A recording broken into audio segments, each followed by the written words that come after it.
Before discussing countermeasures, Dreamy naturally had to figure out the intention of the person who delivered the letter. The person who secretly gave this secret letter to the patrolling soldiers was none other than Uncle Ching. Apart from Jean Z, whose origins were unknown, Dreamy had already thoroughly investigated the background of the hostages in his hands. Of course, he knew who Uncle Ching was to Ning Ching. Why would Uncle Ching betray Ning Ching? This was something he could not figure out, but he did not want to think about it. Right now, he only wanted to confirm whether Uncle Chang's secret letter was completely trustworthy. Dreamy pondered for a moment and whispered. Send people to Tiger's prison and keep an eye on Bai Yuqiao. Remember, don't alert the enemy. Hao San immediately went to do it. Sure enough, a few days later, the people Dreamy sent intercepted the secret letter Bai Yuqiao sent to three-way black market and handed it to Dreamy. Dreamy opened it and found that it was filled with numbers that he could not understand at all. Without a doubt, this was a secret letter. Master, this is most likely the D clan's secret letter. This letter should have been written by Ning Jing. How about, we ask Uncle Ching to take a look? Hao San suggested. This king will personally make a trip. Dreamy said coldly. In order not to alert the enemy, everything in Tiger's prison was as usual. Bai Yuqiao did not know that the secret letter had already fallen into Dreamy's hands. Master's sudden departure from the army will inevitably arouse Ning Chang's suspicions.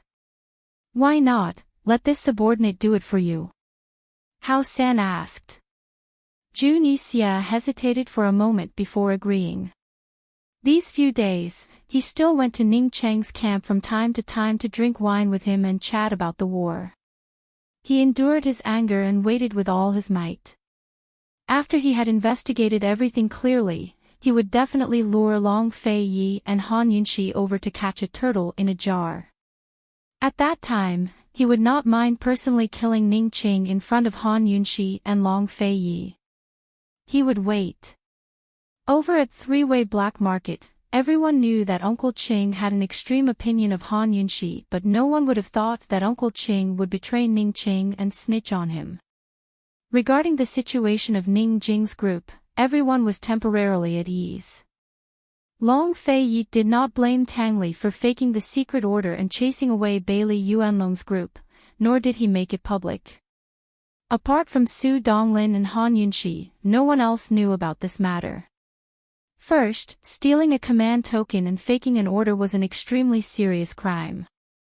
Once others found out, it would be hard to avoid the meddlesome people in the East Qin camp making an issue out of it. Second, if Myriad Merchant Hall found out about this matter, how could Tang Li continue to mingle with the D clan as a son-in-law? Long Fei Yi postponed his meeting with the D clan's representative and still had not made a decision on whether to postpone the northern expedition. In these few days, he did not mention a single word about this matter. Other than reviewing urgent documents, he went to Gu Beiyue's courtyard to drink tea and play chess. He also did not mention the northern expedition to Gu Beiyue.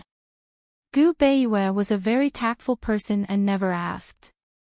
Han Yunxi would always be wrapped in a large fox fur robe and sit on the swing to the side, watching the two of them from afar. Gu Beiyue's clothes were whiter than snow. Every move he made was quiet and elegant, like a hermit. Long Fei Yi wore white brocade clothes and a rare purple fox fur robe. He looked noble, mysterious, luxurious, and domineering. Han Yunxi suddenly felt that these two people were actually equal. Although one was the master and the other was the servant, Gu Beiyue was enough to sit on equal footing with Long Fei Yi. And Long Fei Yi could also tolerate Gu Beiyue. It had to be known that with Gu Beiyue's talent and temperament, if he had the heart, he would definitely be able to obtain a piece of the world. Any superior would fear and be on guard against him. However, Long Fei Yi did not guard against him at all. That day, after she quarreled with Long Fei Yi for a bit, Long Fei Yi returned to find her not long after. She actually did not sleep and sat there sulking. After Long Fei entered the room, he did not say anything and just sat at the tea table to make tea. She also did not take the initiative to argue with him. She sat far away from him in a daze and soon fell asleep. Later on, Tang Li's voice came from outside the door. It was the incident that happened that night. Since that day, she had not taken the initiative to pay attention to Long Fei. Long Fei also did not speak to her. But every night he would go to her room and sleep with her in his arms without making a sound. Many people were discussing whether or not Long Fei had postponed the meeting with the D clan representatives because Bailey Yuanlong and the others had not yet arrived.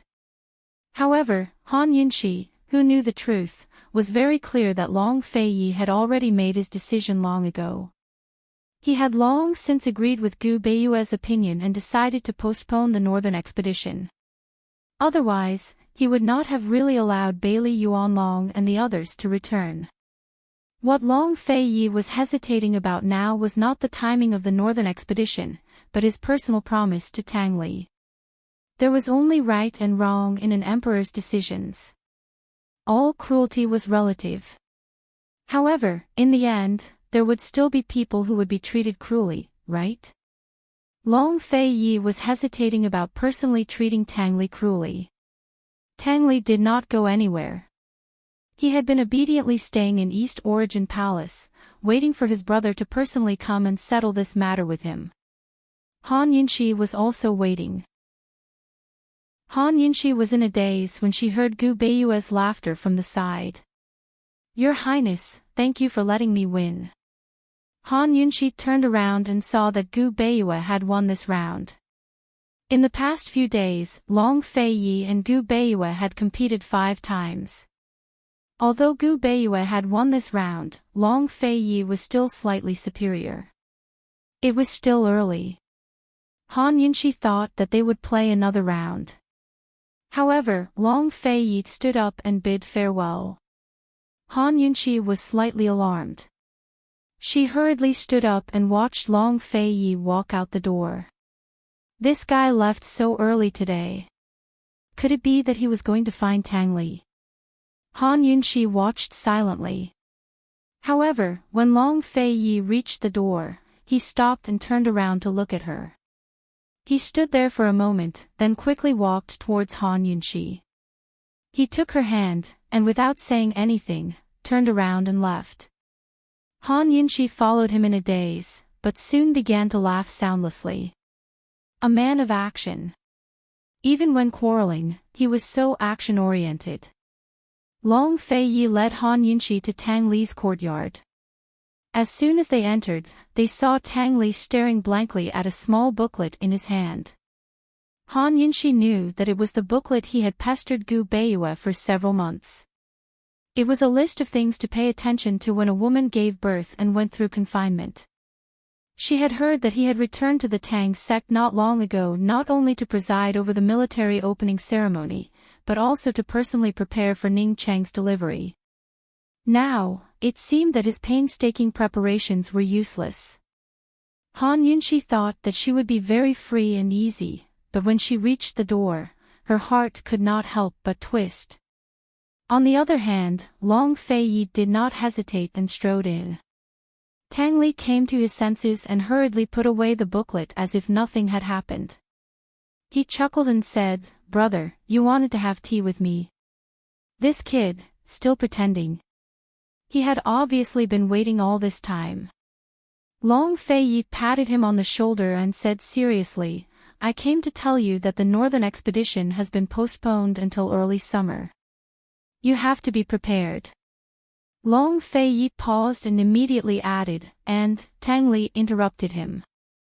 "Brother, don't worry. I won't go to Tiger's prison in secret. I promise I'll do what I say." Long Fei's hand froze, but he did not say anything. He just pulled Tang Li over and hugged him for a while before letting him go. Long Fei and Han Yunxi did not stay for long. Perhaps after they left, Tang Li would relax and not have to pretend so hard. On the way back, Long Feiyi walked very slowly. Han Yunxi finally spoke. She lamented, "Long Feiyi, when will the world be truly peaceful? When will there be no more wars? When will there be no more separation? When will there not be so many difficult choices?" Long Feiyi looked at the drifting snow in the sky. There was a hint of determination in his eyes as he said, "Soon, soon." After being depressed for so many days, he finally gave Tang Li closure. Long Feiyi's heavy heart also relaxed a lot. After instructing Su Donglin to reschedule the meeting with the D clan, he went to bed early. Long Feiyi had a bad habit. If he stayed up late, Han Yunxi could sleep first. However, if he went to bed early, Han Yunxi was not allowed to stay up late. Han Yunxi wanted to cultivate the poison storage space, but his arms were wrapped around her, so she had no choice but to lie in his arms. Knowing that he was tired, Han Yunxi did not dare to move. If she moved, he would definitely wake up. She was not sleepy, so when she was bored to death, she suddenly remembered something important. Chapter 1036. The matter that Han Yunxi thought of was really very big. It was so big that it was related to Long Feiyi's future. This matter was not anything else but the matter of having an heir. Her other hand secretly reached out of the quilt and carefully pressed her pulse to feel it. She had been secretly preparing. She didn't drink tea because she was afraid that it would affect the absorption of iron and aggravate her anemia. She had been so busy these days that her blood and qi were not very sufficient. These days, she had been busy with the northern expedition. She didn't notice that her good friend had delayed her visit until now. Could it be? Han Yunxi felt uneasy and nervous as she checked her own pulse. Who knew that her pulse would soon make her even more uneasy? She didn't feel the pregnancy pulse. In the early stages of pregnancy, not to mention the pulse, even the modern professional test paper might not be able to give the correct answer. Blood drawing and ultrasound examination were the most accurate. Therefore, Han Yunxi was not disappointed that she didn't feel the pregnancy pulse. She was even more uneasy and nervous. It was really impossible to predict the outcome of this kind of thing. She could only wait. Retracting her hand, Han Yunxi carefully turned over to face Long Feiyi. Long Feiyi only loosened his hand slightly and didn't let go. Han Yunxi was so close to him that her nose almost touched the tip of his nose. Looking at his incomparably handsome appearance, she couldn't help but imagine the future child. Would it be a boy or a girl? Would it be more like him or more like her? He would definitely love their child very, very much. The more Han Yunxi thought about it, the more she wanted to see Long Feiyi's appearance as a father. Han Yunxi hoped that their first child would be a girl. She especially wanted to see what Long Feiyi looked like when he had a little lover. Moreover, if their first child was a girl, they would have more relaxed and happy times. If it was a boy, he would be the eldest son. His future responsibilities would be very important. How could it be easy to share his father's worries and difficulties? Children born in the royal family were born with more than others and were destined to bear more than others. Han Yunxi wasn't so naive as to want to avoid these realities for her child. She hoped that her child would be hardworking, intelligent, and responsible. What she could help them avoid was the cruelty of the royal family's fratricide. Thinking of this, Han Yunxi suddenly realized that she seemed to be thinking too much, too far ahead.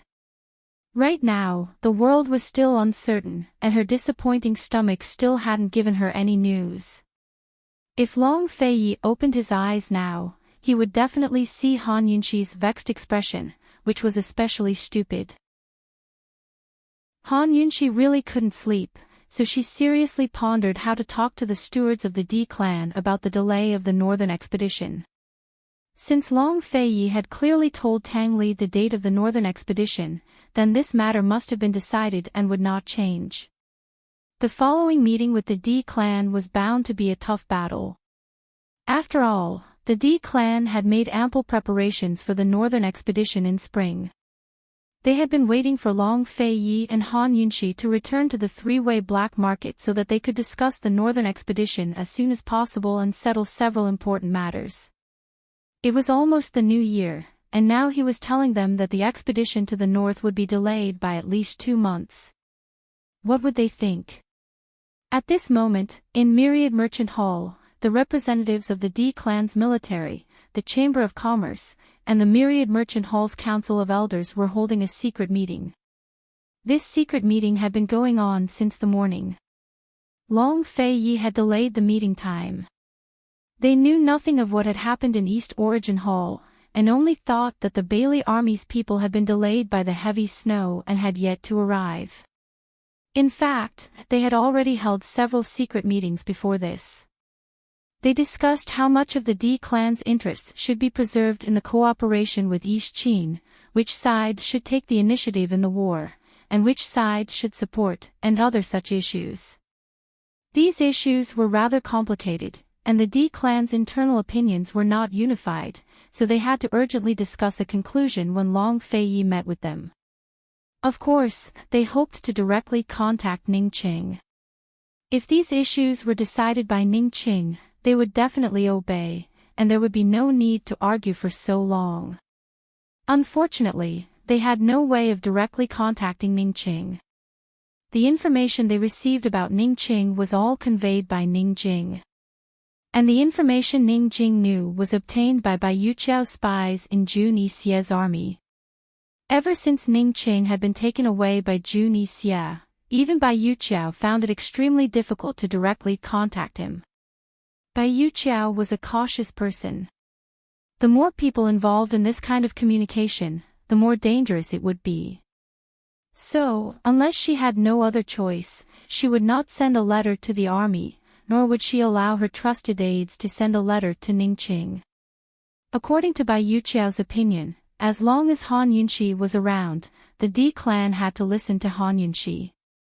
Ning Qing only needed to keep Jun Yixie in check. Many people in the D clan, especially the military, were wary of Ning Jing. After all, Ning Jing was a married daughter, and Ning Jing was also married to Tang Li. Thus, the military, the Chamber of Commerce, and the Elders Guild no longer asked Ning Jing about the northern expedition. They used the method of consultation and voting to decide. It was precisely because of this that there were very few secret letters sent from Myriad Merchant Hall to Tiger's Prison. Hao San stayed in Tiger's Prison for a few days and returned empty-handed. Uncle Cheng was unable to decipher the intercepted letter. Ning Jing had used the D clan's special digital ciphertext. Other than Ning Qing, only Ning Qing could understand it. Hao San reported this to Jun Yixie. Jun Yixie was extremely disappointed. If he could not decipher the secret letter, there was no point in intercepting it in the future. If he suddenly intercepted these secret letters, he would alert the enemy. So, after some hesitation, he decided to let Yuqiao continue to be the messenger. "Have you talked to that old Qing?" Jun Yixie asked coldly. Yuqiao's secret letter proved that Uncle Qing was not lying.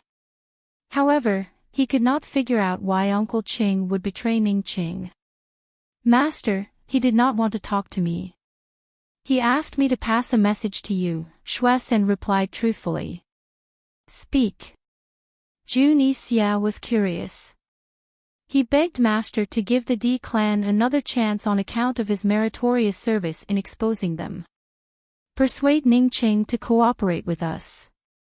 He said that if Ning Qing was willing, as long as he controlled Yuqiao, he would not hesitate to deal with Han Yunxi and Long Fei Yi, Shui Sen replied. Jun Yixie frowned at first, then laughed loudly. "This prince is not a fool." Ning Qing was already poisoned, yet he still dared to trick him. He clearly did not want his life anymore, so how could he still cooperate with him? "Master, should we strengthen Tiger's Prison's defenses?" Shui Sen asked. Of course. Junie Xia narrowed his eyes and said coldly, "This prince wants Han Yunxi and Long Fei Yi to die in Tiger's prison even if I have to cripple the three armies." Based on Northern Li's current situation and his military strength, even if he knew that Eastern and Western Qin were going to join forces to conquer the North, he was powerless and could not guard against them. Therefore, the only thing he could do was to kill their masters, Long Fei Yi and Han Yunxi, before Eastern and Western Qin's army conquered the North. Once these two died in Tiger's prison, Eastern and Western Qin would fall into chaos and the Northern expedition would not succeed. Compared to his previous impulsiveness, Junie Xia was incomparably calm at this moment. It was not that he could keep his cool, but the situation forced him to keep his cool for now. He seriously instructed Xue San, "Pass down my orders. No one is allowed to act rashly and alert the enemy. Also, send someone to keep an eye on that Uncle Qing." "Yes." Xue San accepted the order and left. Junie Xia sat down and muttered a name, Bai Yuqiao. Bai Yuqiao. He could not understand why Bai Yuqiao, who had adored him since young, would betray him. Was she threatened, or did she have other motives? He was not in a hurry. After capturing Long Fei Yi and Han Yunxi, he did not mind slowly interrogating that slut. A few days after Junie Xia learned that Bai Yuqiao was a spy, Bai Yanqing also learned of this matter. Bai Yanqing didn't go anywhere but settled down in one of Sky River City's residences. After receiving the secret letter, he was very surprised. "It's actually that girl." "Master, could there be a mistake in this information? Miss Yuqiao has always liked Junie Xia. The entire 100 Poison sect knows about this." The servant was very incredulous. Strange. Strange. With Bai Yanqing's understanding of that female disciple, he really could not figure out the reason. "Investigate and find out the reason. There must be something fishy going on here." Bai Yuqiao was sitting alone on a tatami mat, slowly sipping plum wine from her pot. Seeing that the servant was about to leave, he called out, "How about another bet?" The servant was terrified. "This servant does not dare, does not dare. If old man says you dare, then you dare. Let's make a bet. Can that brat Junie Xia capture Han Yunxi and Long Fei Yi?" Bai Yanqing asked. There were tiger beasts in Tiger's prison and there were many traps. If Junie Xia wanted to catch a turtle in a jar, there would definitely be an ambush. Junie Xia still had a chance of winning. The servant spoke his thoughts, causing Bai Yanqing to laugh loudly. "That old man is betting that Junie Xia will lose." The servant did not understand and did not dare to ask further. He patted his horse for a while before retreating. This servant had followed Bai Yanqing for a long time, but until now, he still could not figure out what his master wanted to do. He had no intention of vying for the world, nor did he seem to want to face Long Fei Yi and Han Yunxi directly. He had an immortal body. If he really wanted to deal with Han Yunxi and Long Fei Yi, it should be very easy. However, he still had no intention of taking revenge. The snow and wind blew, and the weather grew colder. In the blink of an eye, it was already the 29th of the 12th lunar month. Tomorrow was New Year's Eve. Long Fei Yi had arranged to meet with the D clan this very morning at East Origin Hall's Jin Dong Hall. Long Fei Yi and Han Yunxi were naturally present. Aside from them, only Gu Beiyue and Tang Li were present. The D clan had brought quite a few people with them, led by Ning Nuo, Myriad Merchant Hall's 5 elders, Deputy General Xue from the military, and Cloud Realm Trade Consortium's Elder Qin from Cloud Realm Trade Consortium, making a total of 12 people. Anyone who saw the D clan's lineup could guess that they were a group of dragons without a leader. Moreover, they hadn't reached a consensus before coming here. Long Fei Yi had always hated crowds, so he creased his brows as soon as he saw Su Donglin bring the 12 people into the main hall. It had to be said that although he didn't want to see Ning Qing, he especially wished that Ning Qing was here. Gu had no interest in today's matters at first, but he had hurried over as soon as he heard that so many people had come. It was a rare chance to see Long Fei quarrel with so many people, so how could he miss it? Yes, as long as Long Fei's northern expedition was delayed, both sides would definitely start quarreling. Chapter 1037. The East Arrival Hall of East Origin Hall was very imposing. It was called a receiving hall, but it was more like a receiving hall. Currently, Long Fei and Han Yunxi were seated high up on the golden-threaded cedar seats in the center, one on the left and one on the right. There was a tea table between them. Steam curled up from the tea, filling the air with its fragrance. The room was silent. On either side of the lofty, noble seat were 2 rows of seats. Only 2 people were seated on Long Fei's side. One was Tang Li, while the other was Gu Beiyue. Meanwhile, over a dozen people sat on Han Yunxi's side, including Ning Nuo, 5 elders of Myriad Merchant Hall, 3 elders of Cloud Realm Trade Consortium, and 3 deputy generals of the military. Everyone was seated. Before Long Fei could even order someone to serve tea, Ning Nuo had the head elder beside him move aside and empty a spot. He teased Gu Beiyue, North Moon, sit here. His Beiyue made it sound like he was very familiar with the man. Although that was all Ning Nuo said, everyone present was smart enough to know what he meant. Gu Beiyue was a member of the Shadow Clan, an important member of the Western Qin faction. How could he sit on Long Fei's side? Gu Beiyue did not decline. He only smiled and stood up to walk over. Ning Qing was satisfied. He stood up in a hurry to receive him. North Moon, the Shadow and D clans were close friends in the past. My brother and I have been searching for a descendant of the Shadow clan all these years. I never thought you'd be one. Gu Beiyue did not answer. Instead, he modestly gestured for him to sit. Young Master Nuo, please sit. Sit, sit. Ning Nuo returned the gesture in a hurry. The 2 of them sat down at the same time. Ning Nuo scooted over and whispered, North Moon, when I took you as a hostage back then, it really was. Gu Beiyue still did not answer. He only said indifferently, there's no need to mention the past. Today's matter is important. Such a sickly and weak person, yet he was like an iron wall, invulnerable, such an easygoing person, yet extremely difficult to get close to. Ning Nuo's intimate, North Moon, did not close the distance between them. After Gu Beiyue left, only Tang Li was left on Long Fei's side.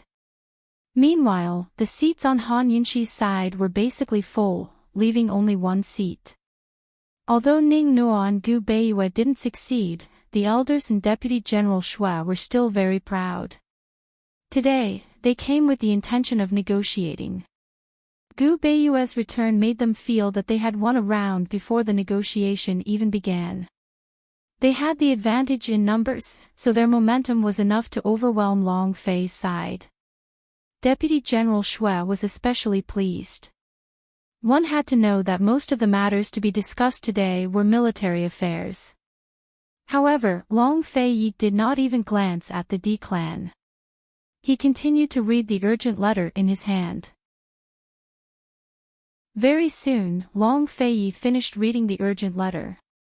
He tilted his head and whispered a few orders to Su Donglin. Only then did he begin the negotiation. However, before he could even speak, a rampant and unruly laugh rang out from outside the door. You didn't call me over to such a lively place. Poison girl, you're so mean. Everyone looked over and saw Gu stride in casually. He glanced at Tang Li in particular disdain, then walked over to the D clan side without any hesitation. He sat down on the last seat. Thank goodness, thank goodness. If I came a step later, there wouldn't be any seats left. Gu muttered to himself. Han Yunxi smiled bitterly inside. She thought that if Gu didn't cause trouble that day, she would definitely find him abnormal. Just like that, the D clan's side was filled to the brim. On Long Fei Ye's side, Tang Li sat alone in a row of more than 10 seats. Looking at the empty seat opposite them, the two deputies behind Deputy General Shui couldn't help but snicker. This made Tang Li very embarrassed. He looked to his left and right and had the misconception that his brother was not popular at all. Long Fei Yi, aren't you going to serve the tea? Is this how you treat your guests? Gu Qishao muttered to himself. With Gu's help, the D clan was undoubtedly more confident and smug. However, Long Fei Yi treated him like air. He looked at Ning Nuo and asked coldly, who's in charge of the D clan now? The D clan's expressions stiffened when they heard this. There wasn't a single person in charge of the D clan now. Ning Nuo had the status, but not the authority or power to do so. Myriad Merchant Hall's Council of Elders had the authority and power to do so, but they were divided internally.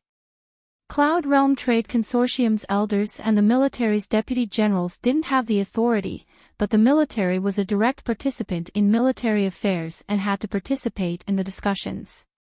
The military was very unyielding and didn't fear Myriad Merchant Hall cutting their pay at a critical time like this.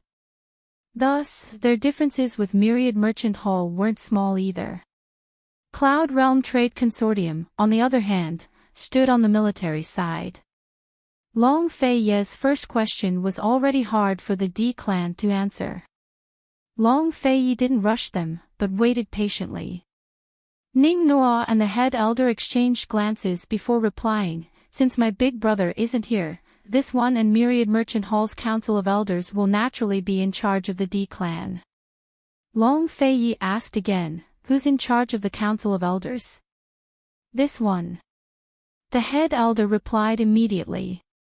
In front of outsiders, the Council of Elders' authority had to be maintained. Although the others had objections, none of them dared to speak up. In any case, they all had the right to speak during the negotiations later.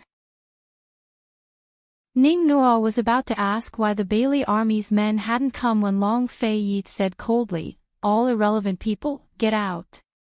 Long Fei Ye's tone was more like an order than a chase. Ning Nuo gave a start, and the people behind him were even more surprised. For a moment, none of them understood Long Fei Ye's intentions. However, they quickly came back to their senses, feeling embarrassed and angry. Deputy General Shui was the first to rise to his feet and ask, East Qin Crown Prince, are you sincere about joining our D clan's allied army? What right do you have to talk about cooperation with this Crown Prince? Long Fei Yi retorted. Deputy General Shui's heart gave a start before he realized his status. Long Fei Yi was the East Qin Crown Prince and ruler, while he was only a deputy general of the D clan's military. He truly did not have the right to discuss anything with Long Fei Yi. Actually, he did not have such a big heart to directly discuss with Long Fei Yi. He had come today for the Bailey army's men. God knows why the Bailey army's men still hadn't shown up. Deputy General Shui stood there, not knowing whether to advance or retreat. He was very angry and embarrassed. Luckily Ning Nuo had started in time, giving him a way out. Deputy General Shui, don't be rude. Once these words were said, Deputy General Shui angrily retreated. Long Fei Ye's words made the D clan realize their status, but also made everyone very confused. Today's meeting, how did Long Fei Yi plan to discuss it? What was there to discuss? To what extent was there to discuss it? Ning Nuo tried to smooth things over, politely saying, Your Highness, Deputy General Shui is now in charge of the Ning family army. He has been stationed at the three-way battlefield for many years, so he is very familiar with the three-way pass. Today's meeting is about military matters, so there are many matters that he will discuss with General Bailey. The military will discuss the specifics of the cooperation among themselves, Long Fei Yi said. Now everyone knew that Long Fei Yi did not plan to discuss the specifics of the cooperation in this meeting. It was just a meeting between the leaders of the two sides.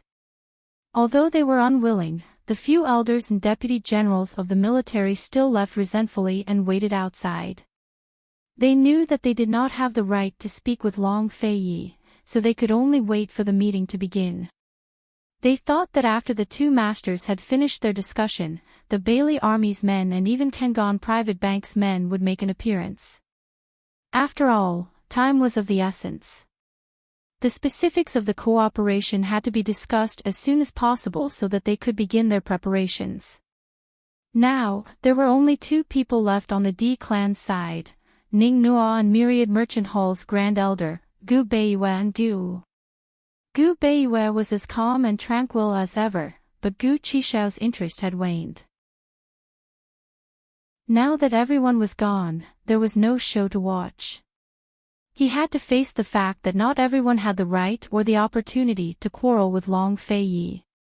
Only then did Long Fei have someone serve tea. Ning Nuo and Grand Elder were silent. They couldn't figure out what Long Fei Yi wanted to discuss with them. Long Fei Yi did not waste time. He got straight to the point. The northern expedition will be postponed until 3 months from now. What do the two of you think? Ning Nuo and Grand Elder were stunned. Ning Nuo was no longer polite. He flew into a rage. Long Fei Yi, what do you mean by this? Grand Elder shot a questioning look at Han Yunxi. Ning Cheng and Ning Jing were waiting for them to rescue them. If the northern expedition was postponed, then the rescue would be delayed as well. They had previously agreed to immediately rescue them and lead the northern expedition after spring. Why did they suddenly change their minds? It's snowing heavily this year. So far, there have been many snowstorms in Northern Li. There's a danger of a snow disaster. Once a snow disaster breaks out, the weather will be the worst at the beginning of spring. If we act rashly, we'll be trapped in Northern Li. The variables will be unpredictable. Long Fei Ye's expression was cold and solemn.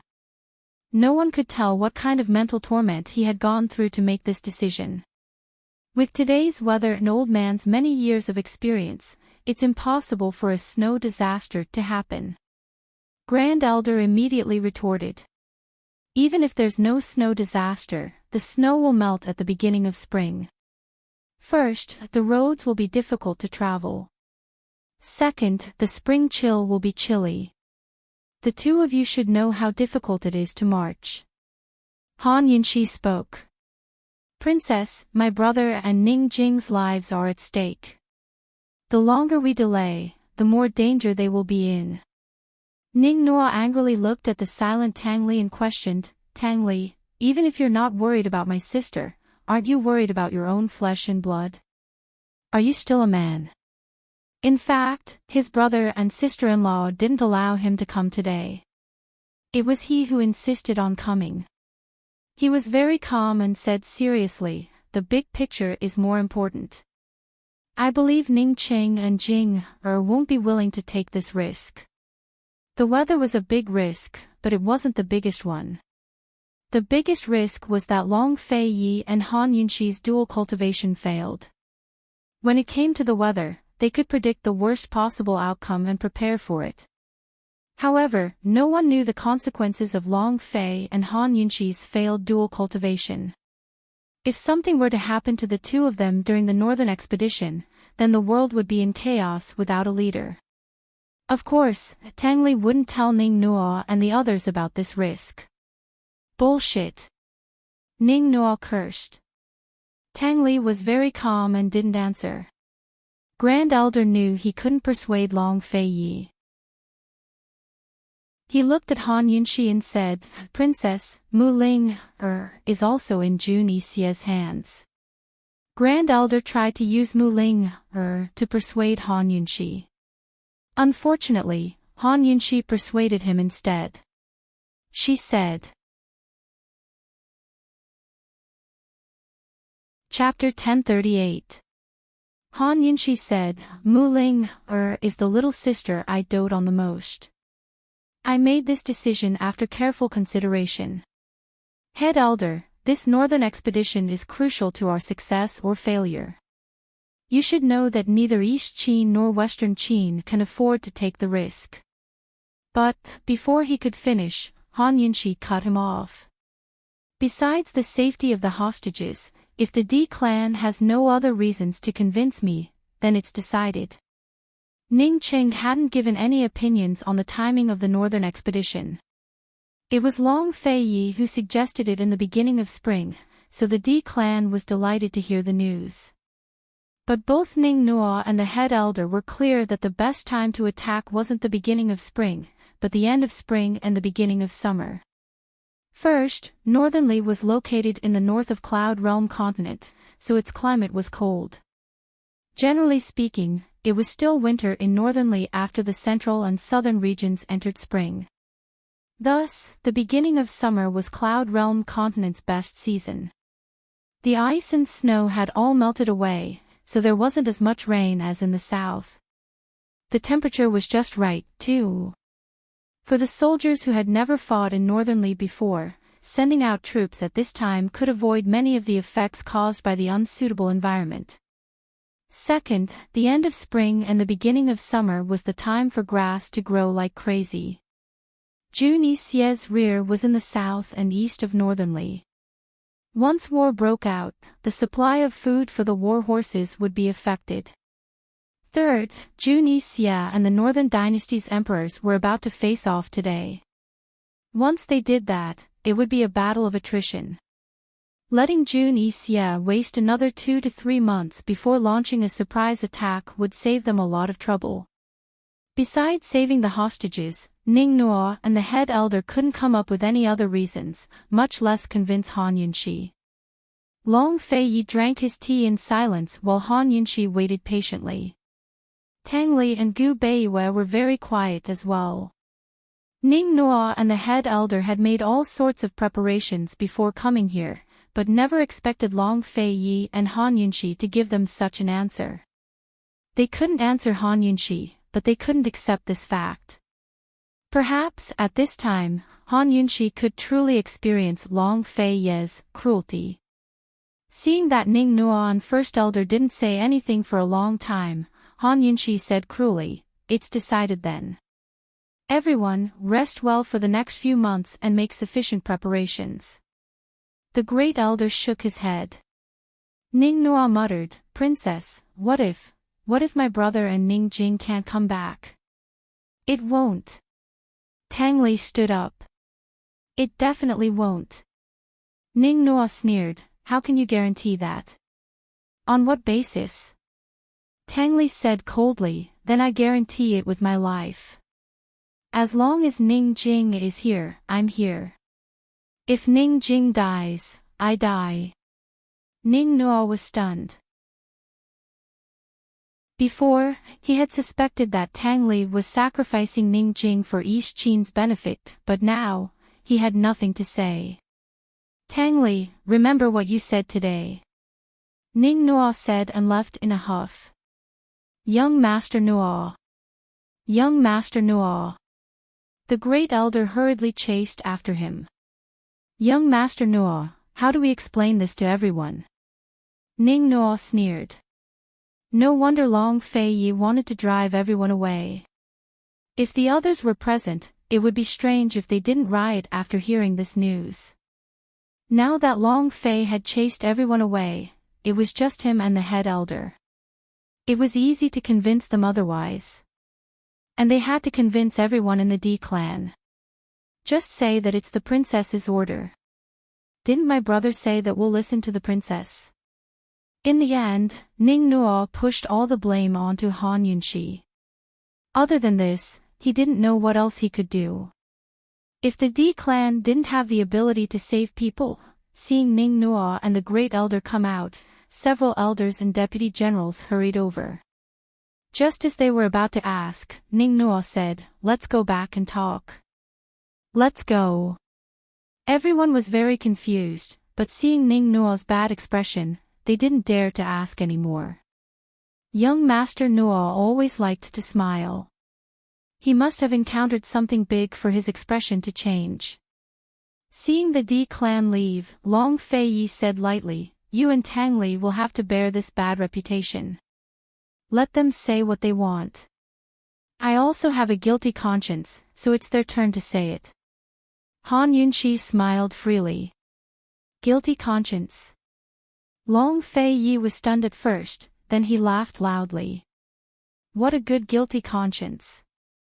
Long Fei Yi had heard a lot of self-comforting words like, "let others say what they want," but this was the first time he heard of, "let others say what they want," being so magnanimous and free.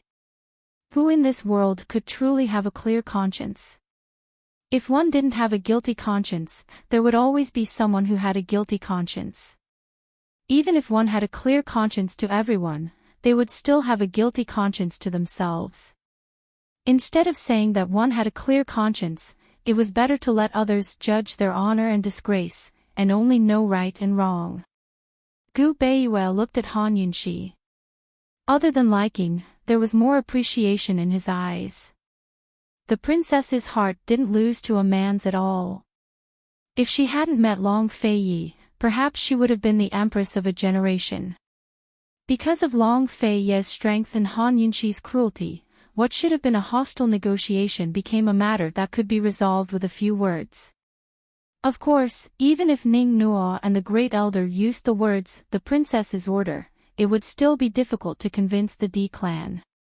Who knew what kind of chaos would occur within the D clan? Han Yunqi and Long Fei Yi couldn't care about these things. Han Yunqi just had to wait for this period of time to pass and for the D clan to stabilize. Then, she would have Ning Nuo send a letter to Tiger's prison to inform Ning Jing of their choice. When the time came, she would also have to let Bai Yuqiao take the risk and try to inform Ning Qing of the exact news. Seeing that the D clan's matter had come to an end, Su Donglin asked tentatively, "Your Highness, Princess, tomorrow is New Year's Eve. Should we give the order to make preparations?" Tomorrow was New Year's Eve. Han Yunqi clearly wanted to come back to accompany Gu Beiyue and Tang Li to celebrate the new year. However, she had forgotten about it today. How busy must she be? No need to trouble yourself. Just have the kitchens prepare an overnight meal. Han Yunqi instructed. Tang Li wasn't in the mood to celebrate the new year, so he needed someone to accompany him. Everyone gathered together to have a New Year's Eve dinner and chat. It was better than him missing his family on every festive day. Bailey Mingxiang listened silently from the side. That night, everyone was asleep, but she was busy alone in the kitchens. The next evening, Han Yunqi wanted to come to the kitchens to take a look at the dishes. Only then did she bump into Bailey Mingxiang and a few cooks discussing what soup to make. She didn't disturb anyone. She quietly stood to the side and watched. After a long while, she finally said, "Mingxiang." Bailey Mingxiang abruptly turned to look. She was very surprised. "Princess. Don't hide in the kitchens tonight. Eat with everyone."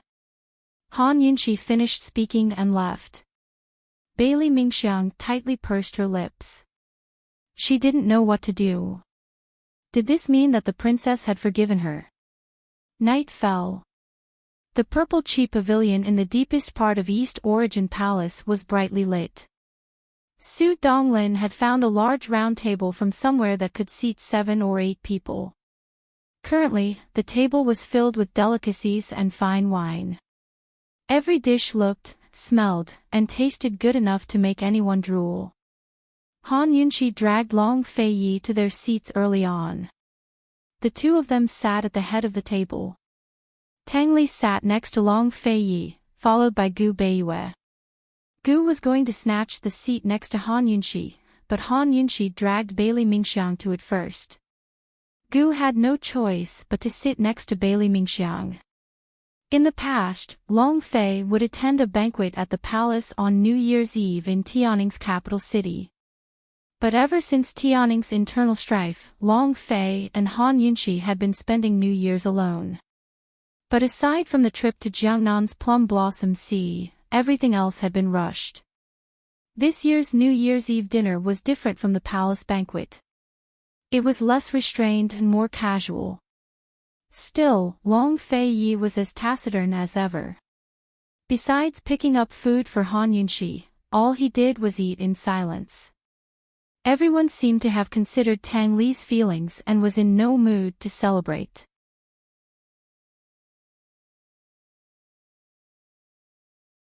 Chapter 1039. Tang Li slapped his forehead and hurriedly took the last red packet. He bowed to Long Fei Yi and said, "Brother, sister-in-law, I thank you on behalf of Ning Jing and the child." "Sect Master Tang, this is for the child." Bailey Mingxiang stood up and handed over the red packet she had just received. This was the first time she had received a red packet from His Highness. Gu Beiyue also stood up and handed over the red packet. He smiled and said, "Sect Master Tang, this humble one will also present a gift to Buddha and help the child gain some wealth." Gu opened the red packet and glanced at the number. There was a hint of shock in his eyes, but he quickly handed over the red packet. "Tang Li, here you go. Later, let Ning Jing give birth to a dozen for you. You'll be richer than your brother in no time." Tang Li could not help but laugh loudly. "That's a good idea. It's a good idea." The atmosphere of the night's dinner became lively because of the plate of red packets. Tang Li was no longer in a daze. He put away the red packet and stood up to raise his glass. "Brother, here's to you." Long Fei Yi rarely drank. Tonight, he made an exception and drank 3 large glasses of wine with Tang Li. Tang Li poured another glass to toast everyone, but Gu stopped him. "You're already a father. How can you be so insincere?" Tang Li was also straightforward. "Okay, then we'll start with you. Come." Just like that, Tang Li drank 3 large glasses of wine with Gu. Then, he drank 3 large glasses of wine with Gu Beiyue. As for Han Yunxi and Bailey Mingxiang, they used soup and tea in place of wine. Tang Li's drinking spirit was aroused. Gu sat beside him and pulled him to play a finger-guessing game. It was obvious that he wanted to get him drunk. Compared to going back to drink alone and getting himself drunk, it was better to have someone drink with him. In the beginning, Gu and Tang Li were still playing the finger-guessing game normally. Later on, for some reason, they started a drinking contest. Neither of them was willing to back down. In a short while, wine jars were smashed all over the floor. Everyone watched from the side. No one interrupted them. They just let Tang Li vent and go crazy. In the end, Tang Li lay on the table, completely drunk and unconscious. Long Fei Yi said indifferently, "Su Donglin, take him back to his room and take good care of him." Once he was drunk, he could temporarily forget everything and have a good sleep. How could everything in the world go according to one's wishes? Sometimes, hiding wasn't a sign of cowardice. Instead, it was to adjust oneself to accept reality and do one's best. Tang Li was a good-for-nothing since he was a child. He started drinking very early on, so his alcohol tolerance was naturally very good. Unexpectedly, Gu's alcohol tolerance was far better than his. After Tang Li was sent away, Gu still acted as if he had never drunk before. He didn't have any reaction at all. Han Yunxi was very suspicious. In her impression, this guy had drunk with Long Fei Yi once. According to the shadow guard at that time, his alcohol tolerance wasn't that good. Could it be that he practiced it again later? After Tang Li left, Gu stretched lazily and looked at Long Fei Yi. "Let's have a round." Almost even Han Yunxi thought that Long Fei Yi would refuse, but Long Fei Yi actually nodded in agreement. Han Yunxi had seen Long Fei Yi drink before, but other than that time with Ning Qing, she had never seen Long Feiyi compete with anyone in drinking. Long Feiyi nodded, and Su Donglin quickly came over to pour wine into a full bowl. Unexpectedly, Gu brought over a jar of wine. Long Feiyi, don't you think the bowl is too small? Long Feiyi said, don't you feel uncomfortable after drinking so much? Are you scared? Gu laughed. In a competition between men, other than martial arts, there was another way, and that was alcohol. He had been waiting for this opportunity for a long time. Su Donglin, get a bottle of jade wine, Long Feiyi said. Jade wine. This was a wine that only existed in legends. It was rumored that this was the immortal of wine, and there were only 2 bottles in the world. This wine was very strong.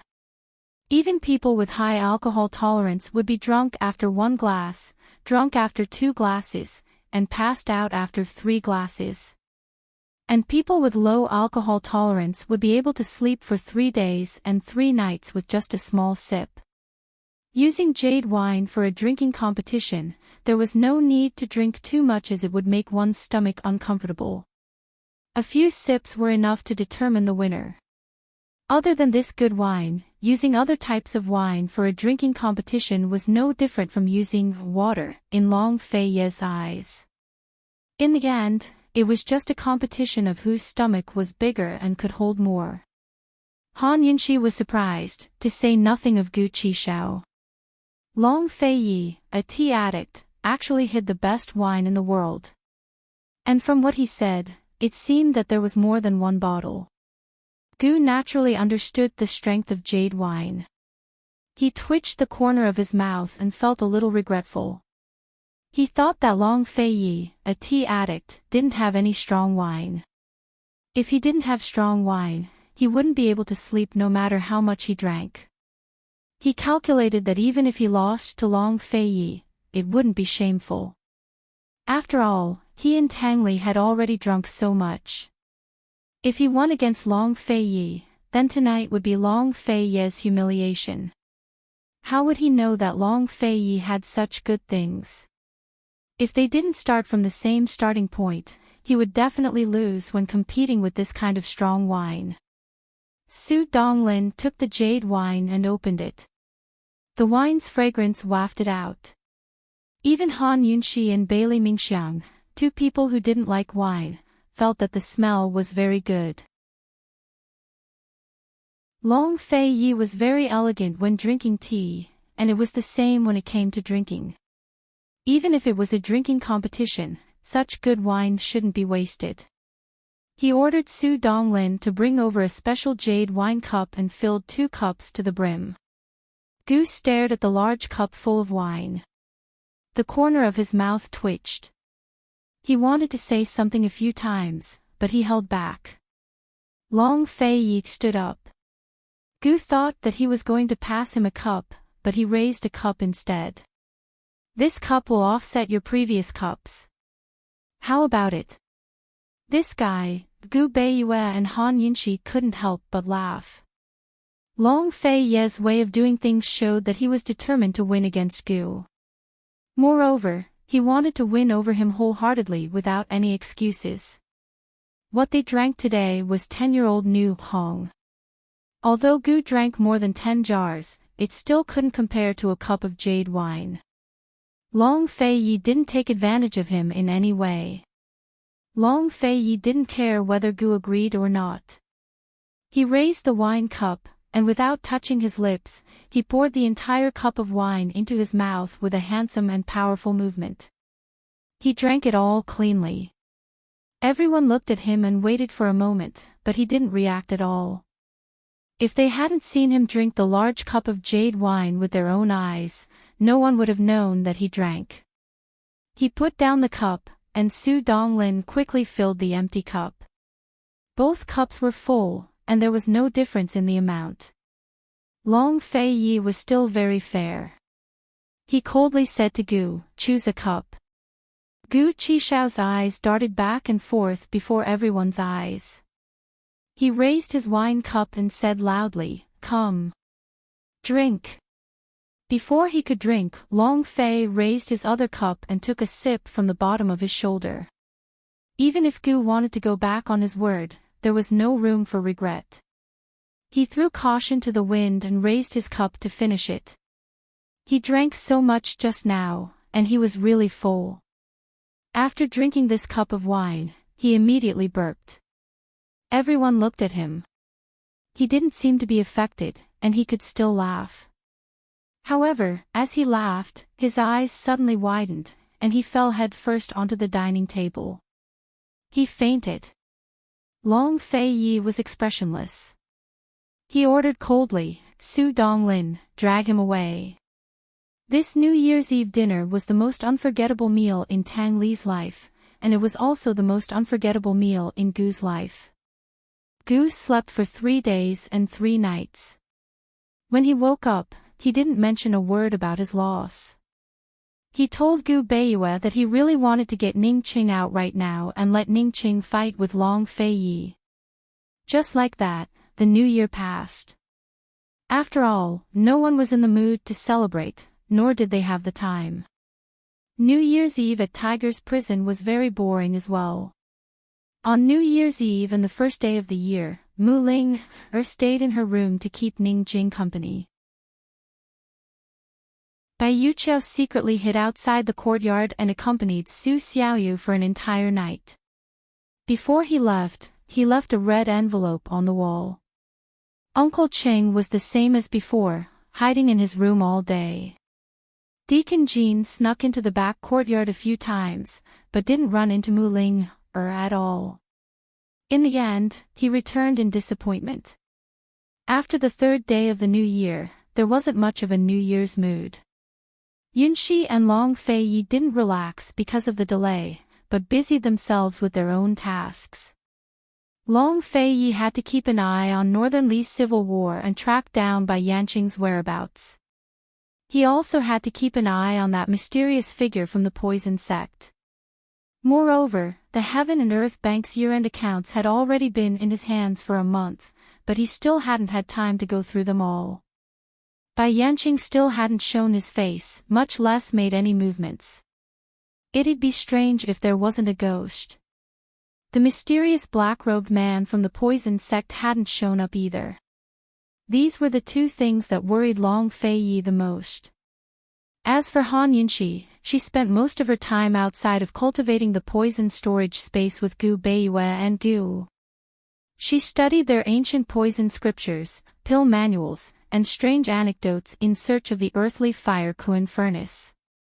Tang Li was especially well-behaved and hung out with Gu Beiyue every day, reading the poison scriptures with him and occasionally asking for medical advice.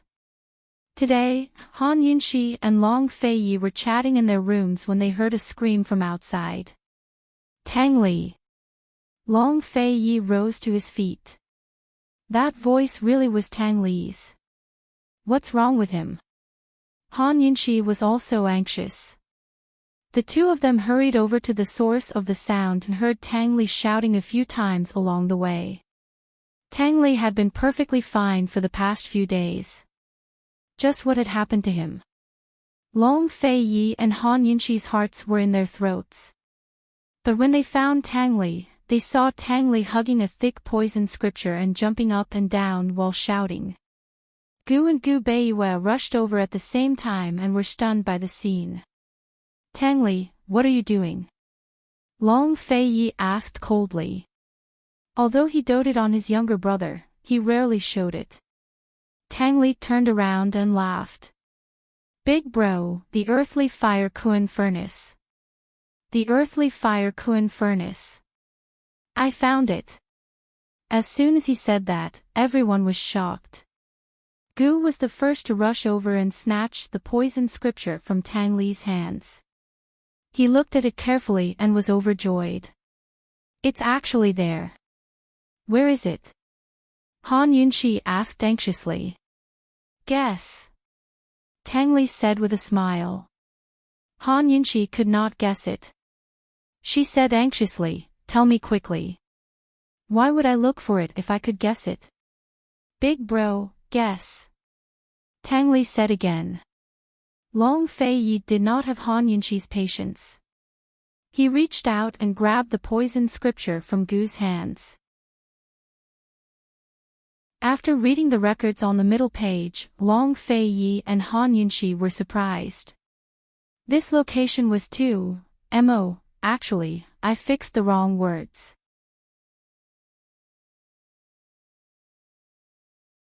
Chapter 1040. The place that Tang Li had found was none other than his hometown, the Tang sect. Han Yunxi and the others were very surprised by this location.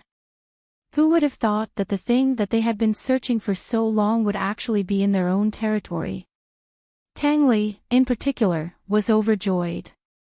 As long as it was something that belonged to his family, then it would belong to his brother and sister-in-law.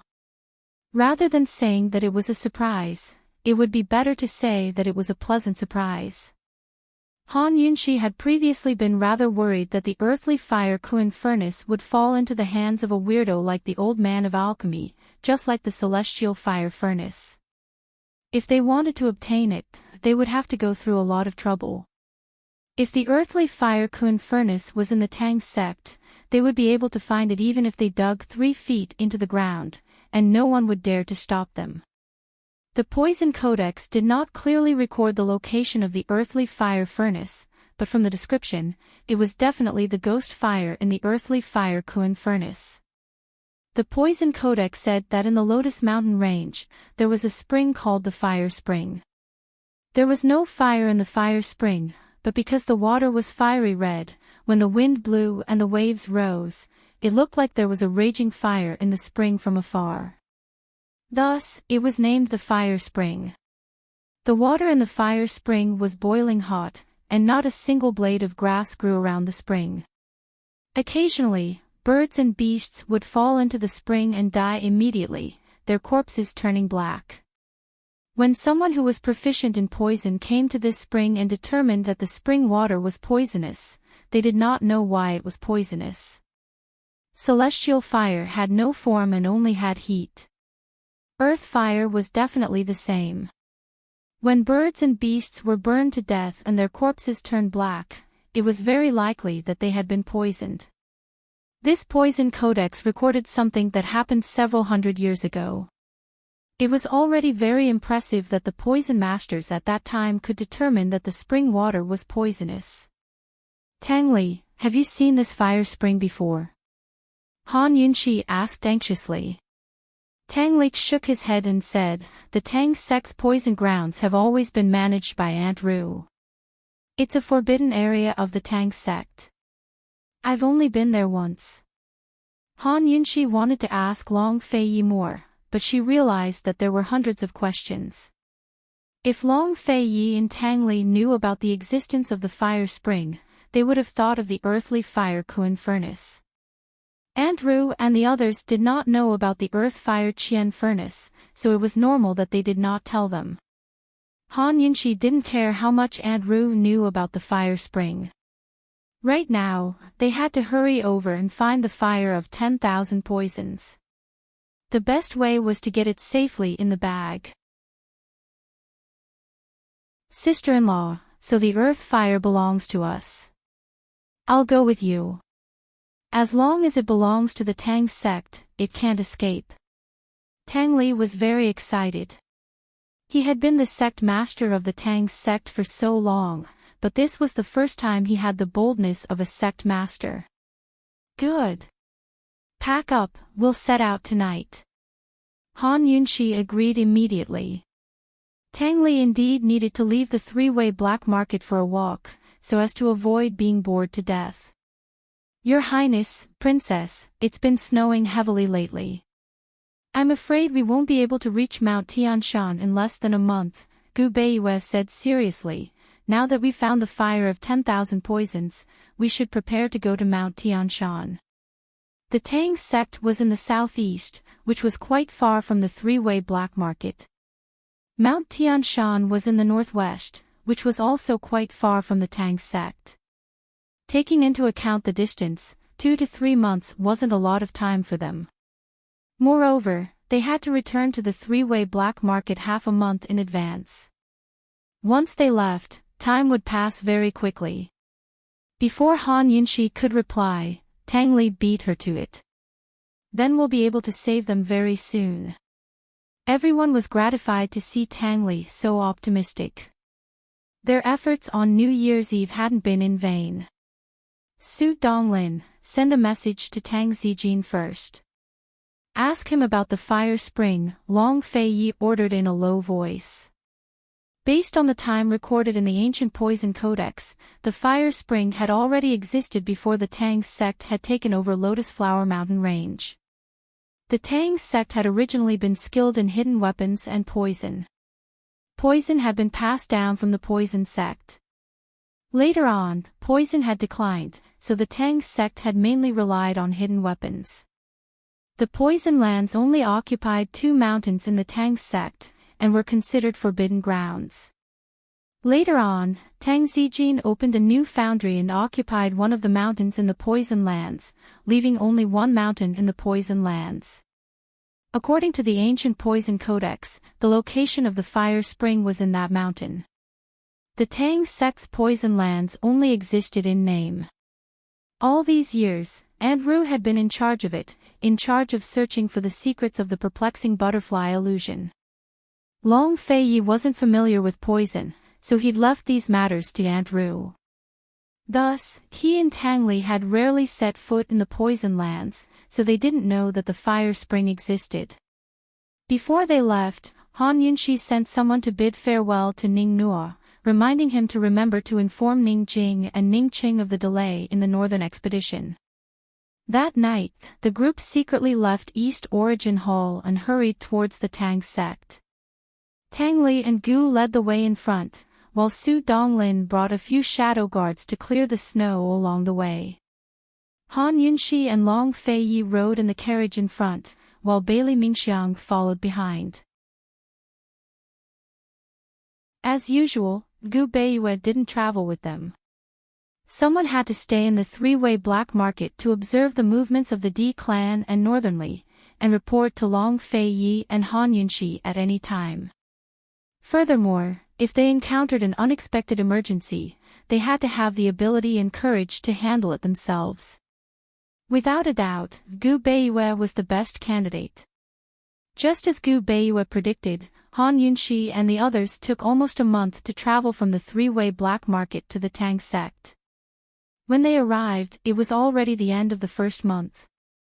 The north was still covered in ice and snow, especially in Northernly, but the south was already filled with the smell of spring. The spring water in the mountains was clear and cool, and large groups of tadpoles were swimming around. The ground was full of tender grass, and there were also colorful and unknown wildflowers. Along the way, Han Yunxi carefully paid attention to her own pulse. Unfortunately, one day, her good friend suddenly came to visit, and she was so disappointed that her whole body turned cold. Perhaps she was really too tired during this period of time. Her qi and blood weren't very good, and her pulse wasn't as good as it was when she was in the army. Thinking about the pile of things she was about to face, Han Yunxi could only give up. If Long Fei Yi knew about her current physical condition, Xiao Mama would probably be summoned again, and many things would be slowed down. Han Yunxi told herself that after a few months of hard work, everything would get better. Everyone would get better. Before they reached Crouching Dragon Peak, the main peak of the Tang sect, Han Yunxi took a deep breath to temporarily forget her worries. As soon as they arrived at Crouching Dragon Peak, they saw Tang Zijin, Madame Tang, and Aunt Ru waiting at the gate. When she saw her precious son return, Madame Tang immediately rushed over and pulled Tang Li into her arms. They all knew that the northern expedition had been delayed. Madame Tang didn't mention this sad matter. She just hugged her precious son tightly and felt proud of him. Even Tang Zijin, who had always thought that Tang Li was a good-for-nothing, had a whole new level of respect for Tang Li this time. Of course, he wasn't as impudent as Madame Tang. He walked over with Aunt Ru and bowed to Long Fei Yi. "Your Highness, you've had a hard journey." Tang Zijin had already been warned by Long Fei Yi in the army. However, due to the difference in status, he didn't dare try to lecture him as an elder. Long Fei Yi didn't say anything for a long time. Tang Zijin knew what was going on. He said, "Princess, you've had a hard journey." Long Fei Yi raised a hand to indicate that he could rise. When she saw Tang Zijin look over, Han Yunxi smiled. She was magnanimous and didn't deliberately make things difficult for him. Su Donglin had already told her everything that Tang Zijin and Aunt Ru had done behind her back. If she really held a grudge, Tang Zijin probably wouldn't even have had the chance to bow to her. Subduing a person was also a way to take revenge. After the misunderstanding between Eastern and Western Qin was resolved, Tang Zijin couldn't find fault with her status anymore. Apart from her status as the princess of Western Qin, she didn't think there was anything else that could make Tang Zijin, her uncle, dislike her. Tang Zijin was indeed convinced. No matter how Eastern and Western Qin recovered in the future, whether they remained separate or merged as one, Han Yunxi's status would be very noble. She would either be the Empress of Western Qin or the Empress of the Great Qin Empire. In order to consolidate the Tang sect's future status, not only could the Tang sect not offend Han Yunxi, they also had to maintain a good relationship with her. A trace of disdain flitted across Aunt Ru's eyes, but she still bowed to Han Yunxi with Tang Zijin. "Princess, you've had a hard journey." Although the misunderstanding between Eastern and Western Qin had been resolved, her resentment towards Han Yunxi only increased. If it weren't for that brat Han Yunxi, she wouldn't have been imprisoned on Crouching Dragon Peak right now. Aunt Ru wasn't Tang Zijin. She was already a prisoner in the Tang sect. She didn't have to think about the future of the Tang sect. She only felt that her fate was unfair. This was a rare opportunity that she had been waiting for. She had to teach Han Yunxi a lesson. Otherwise, she wouldn't be able to dispel the resentment in her heart. Long Fei Yi was about to speak, but Han Yunxi beat him to it. She said coldly to Aunt Ru, "There's no need to be so polite. You may rise." Han Yunxi cared about the big picture and gave face to Long Fei Yi and Tang Li. However, that didn't mean that she was easy to bully and didn't hold a grudge. She could maintain a good relationship with Tang Zijin. As for people like Aunt Ru, she said to herself, forget it. The fact that Aunt Ru had colluded with Duan Muyao back then was enough to prove that she wasn't just stupid. She also didn't have a bottom line.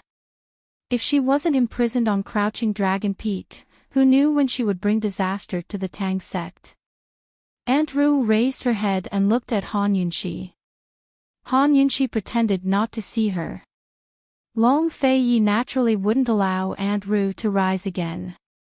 Thus, if Aunt Ru didn't accept Han Yunxi's command, she would have to continue curtsying.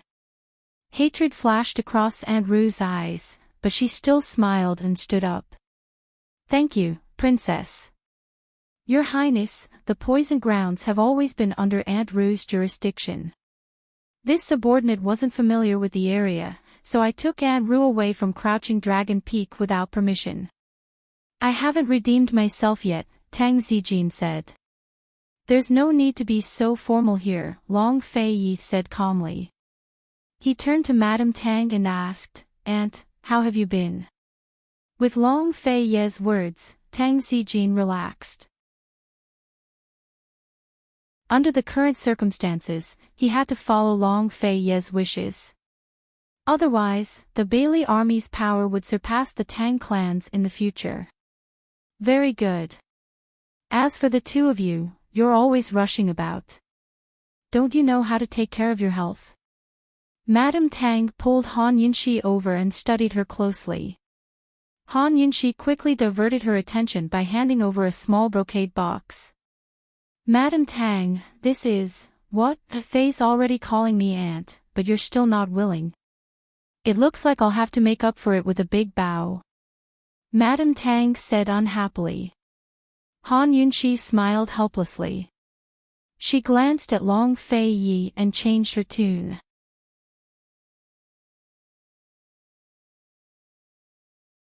Chapter 1041.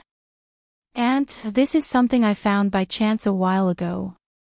It's especially good for your skin, so I saved it for you. Han Yunxi not only called her aunt, but also gave her a present. Lady Tang liked her to begin with, so the value of the present was one thing. In the end, it still represented her sincerity. How could Lady Tang not dote on her even more? Lady Tang had always loved beauty and was good at maintaining her looks. She was especially obsessed with things like rouge and face powder. As soon as she opened the box, she was stunned by Han Yunxi's present. Isn't this congealed white jade dew?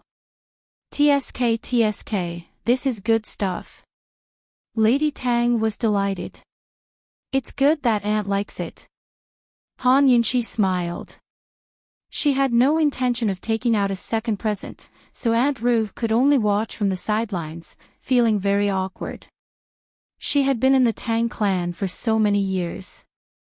Besides Tang Zijin, anyone who gave Lady Tang gifts would always prepare a gift for her. In the past, Tang Li and Fei had always done the same. As long as there was a present for Lady Tang, there would be one for her as well. But today, Han Yunxi had called Lady Tang Aunt in front of her and given her a present. She had completely cast her as her own aunt to the side. In terms of blood relations, she was even closer to Long Fei Yi than Lady Tang. Currently, Bailey Mingxiang was standing on the sidelines, snickering. That box of congealed white jade dew was exactly what the princess had asked for from her at the foot of the mountain.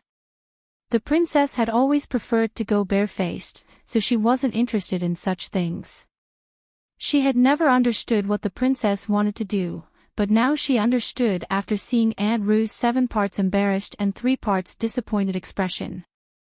How was the princess going to slap Aunt Ru's face with a present? She was clearly going to slap Aunt Ru's face and give her a present to make Lady Tang happy. The princess was getting worse and worse, but Bailey Mingxiang only admired and admired her more. She would never learn to love, hate, think, and act so boldly. Aunt Ru simply turned her head away and refused to look. However, no one paid any attention to her. If it was any other day, Tang Zijin would still care about her feelings. But now, Tang Zijin's thoughts were all on Mrs. Tang. Seeing Mrs. Tang happy made Tang Zijin's heart as sweet as honey.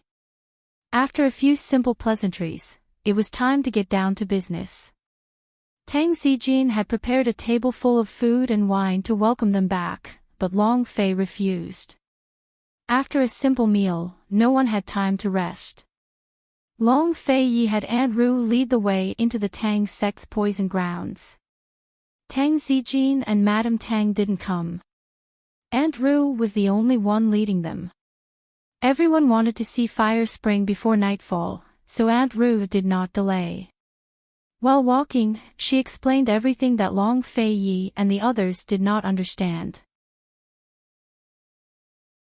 Your Highness, Princess, back then, Consort 1 also suspected that the fire spring was poisonous, so she fed the fire of the fire spring to ferocious beasts and prisoners. All of them died on the spot and their bodies turned black, Aunt Ru said seriously. Did she identify what kind of poison it was? Han Yunxi hurriedly asked. She was really afraid that Consort 1 had identified the poison of the fire spring. If that was the case, then the fire spring would not be the fire of 10,000 poisons. Aunt Ru shook her head helplessly. No. Back then, we invited a few poison masters over, but they couldn't find anything. Consort 1 named the fire spring as flame poison, but they never found an antidote. Later. Aunt Ru choked a little. Later, she was delayed by the perplexing butterfly illusion. Later. Sigh, she didn't have the life to see the fire spring again. Aunt Ru's sudden choking sound caused the originally relaxed and happy atmosphere to suddenly become heavy. Long Fei Yi held Han Yunxi's hand tightly, but didn't say anything.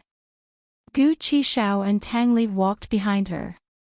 Gu Qishao hung onto the straw as if none of this had anything to do with him as he observed their surroundings, while Tang Li stared gloomily at Andrew's back. Although Andrew was uncharacteristically polite to his sister-in-law, his intuition told him that a dog couldn't change its habit of eating shit. She had no good intentions. Yunxi didn't say anything either. Tang Li had told her everything about Consort Wan, but Long Feiyi didn't seem willing to let her know. Thus, she pretended not to know anything. Seeing that no one spoke, Andrew said, "Your Highness, it'll be esteemed Consort Wan's birthday soon. You should stay here for a few more days." The matter of dual cultivation had been kept a secret at Celestial Mountain. Besides Tang Li, no one else in the Tang clan knew about it, much less Andrew. Long Feiyi still didn't speak, making Tang Li furious. Andrew clearly knew that Consort Wan's death was the saddest thing for Big Brother, so why was she bringing it up? Moreover, there was still Gu and Bailey Mingxiang. Tang Li was about to speak when Han Yunxi beat him to it. She changed the topic. "It's been so many years. Has no one ever seen a real flame in Fire Spring?" There had never been an open flame in Fire Spring, nor were there any large furnaces nearby. This was what Andrew had said in their previous letters. Andrew didn't answer Han Yunxi, but wanted to continue the topic of Consort Wan. She brought up Consort Wan because she hoped that Long Feiyi wouldn't forget the sacrifices his imperial father and mother had made. Although the enmity between East and Western Qin was all a misunderstanding, Han Yunxi was still the princess of Western Qin. The Western Qin faction would definitely fight for power with East Qin. Long Feiyi couldn't forget East Qin's interests for the sake of a woman. But when Andrew turned around, she met Long Feiyi's cold gaze. She was both angry and helpless, so she could only shut her mouth. Long Feiyi said cold, "I'm asking you a question." Han Yunxi sneered inwardly. People like Andrew were simply courting death. Although Long Feiyi's status was noble, he wasn't someone who disrespected his elders. For an elder like Andrew, other than her age, which part of her was like an elder? "Princess, if there really is earth fire there, with your ability, finding it will only take a day or two." "There's no need to worry," Andrew replied. These words seemed to be praising Han Yunxi's ability, but they were actually flattering her.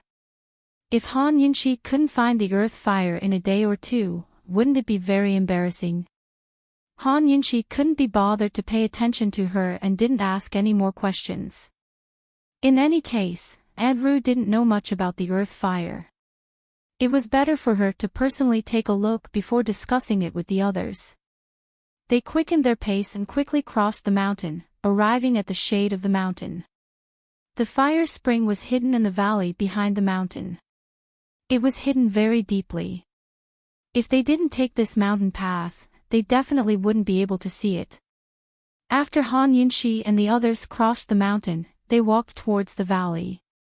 Not long after, Gu shouted, "There!" Everyone looked down in the direction he was pointing and saw that the valley was covered in a fiery red color, as if it was on fire.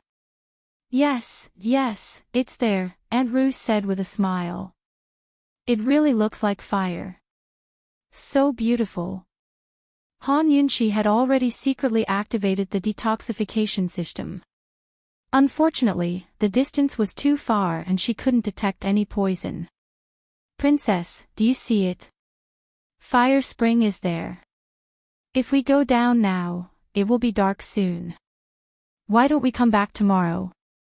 Andrew suddenly wanted to back out. "No need. Let's go down and take a look first," Han Yunxi said indifferently. "That's true. Princess's poison skills are the best in the world. Who knows, Princess might be able to find the earth fire before the sky turns dark." Andrew immediately took the opportunity to flatter Han Yunxi. Han Yunxi had seen too much flattery. She only felt that it was boring. She pretended not to hear and held Long Feiyi's hand as she flew down. Gu, Tangli and the others followed closely behind. Aunt Ru's lips curled into a cold smile as she followed. Before long Fei Yi and the others came, she had already searched this place many times. She had even dug 5 or 6 meters deep on both sides of the pool but didn't find any large furnace. She wouldn't be stingy with her praise for Han Yunxi. She wanted to see how capable Han Yunxi was and what kind of furnace she could find. Soon, the group arrived at the side of the fire spring. Before they got close, Han Yunxi had already detected that there was poison in the fire spring. However, she only knew that there was poison but she couldn't determine what kind of poison it was. The fire spring wasn't small and had an irregular circular shape. The spring water in the pool was fiery red and bubbling non-stop. It had a kind of magnificent beauty. Han Yunxi carefully observed the surroundings. There were traces of digging around the pool. It was done by Aunt Ru's men.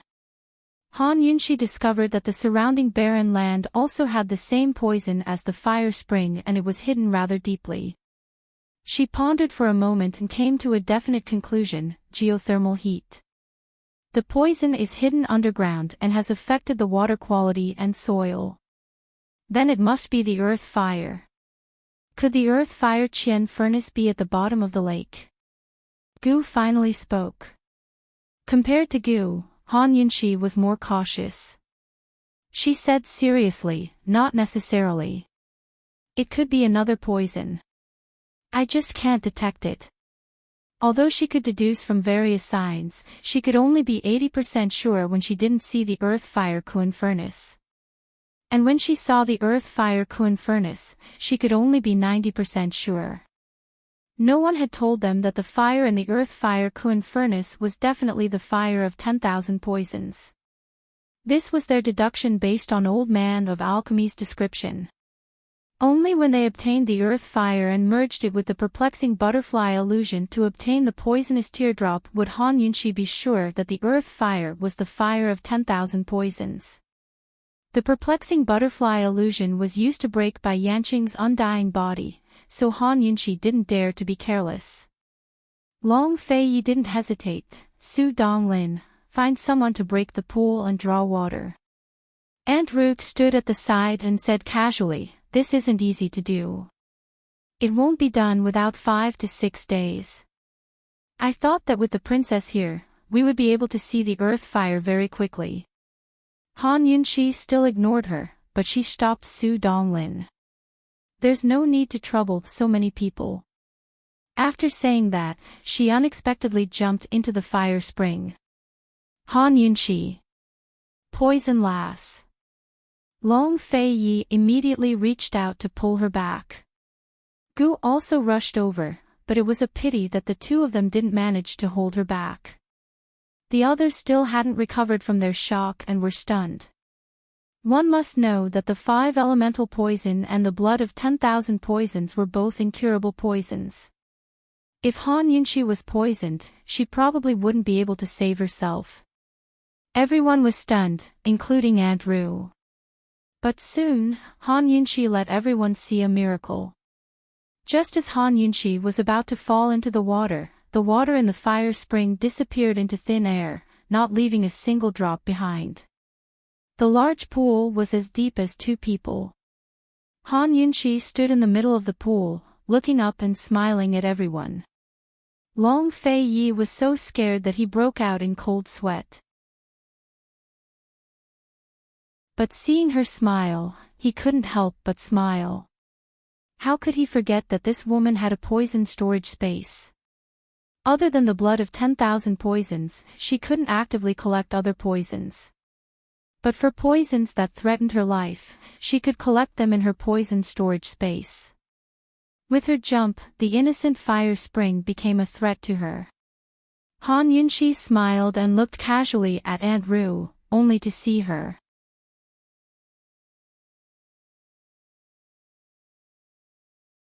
Chapter 1042.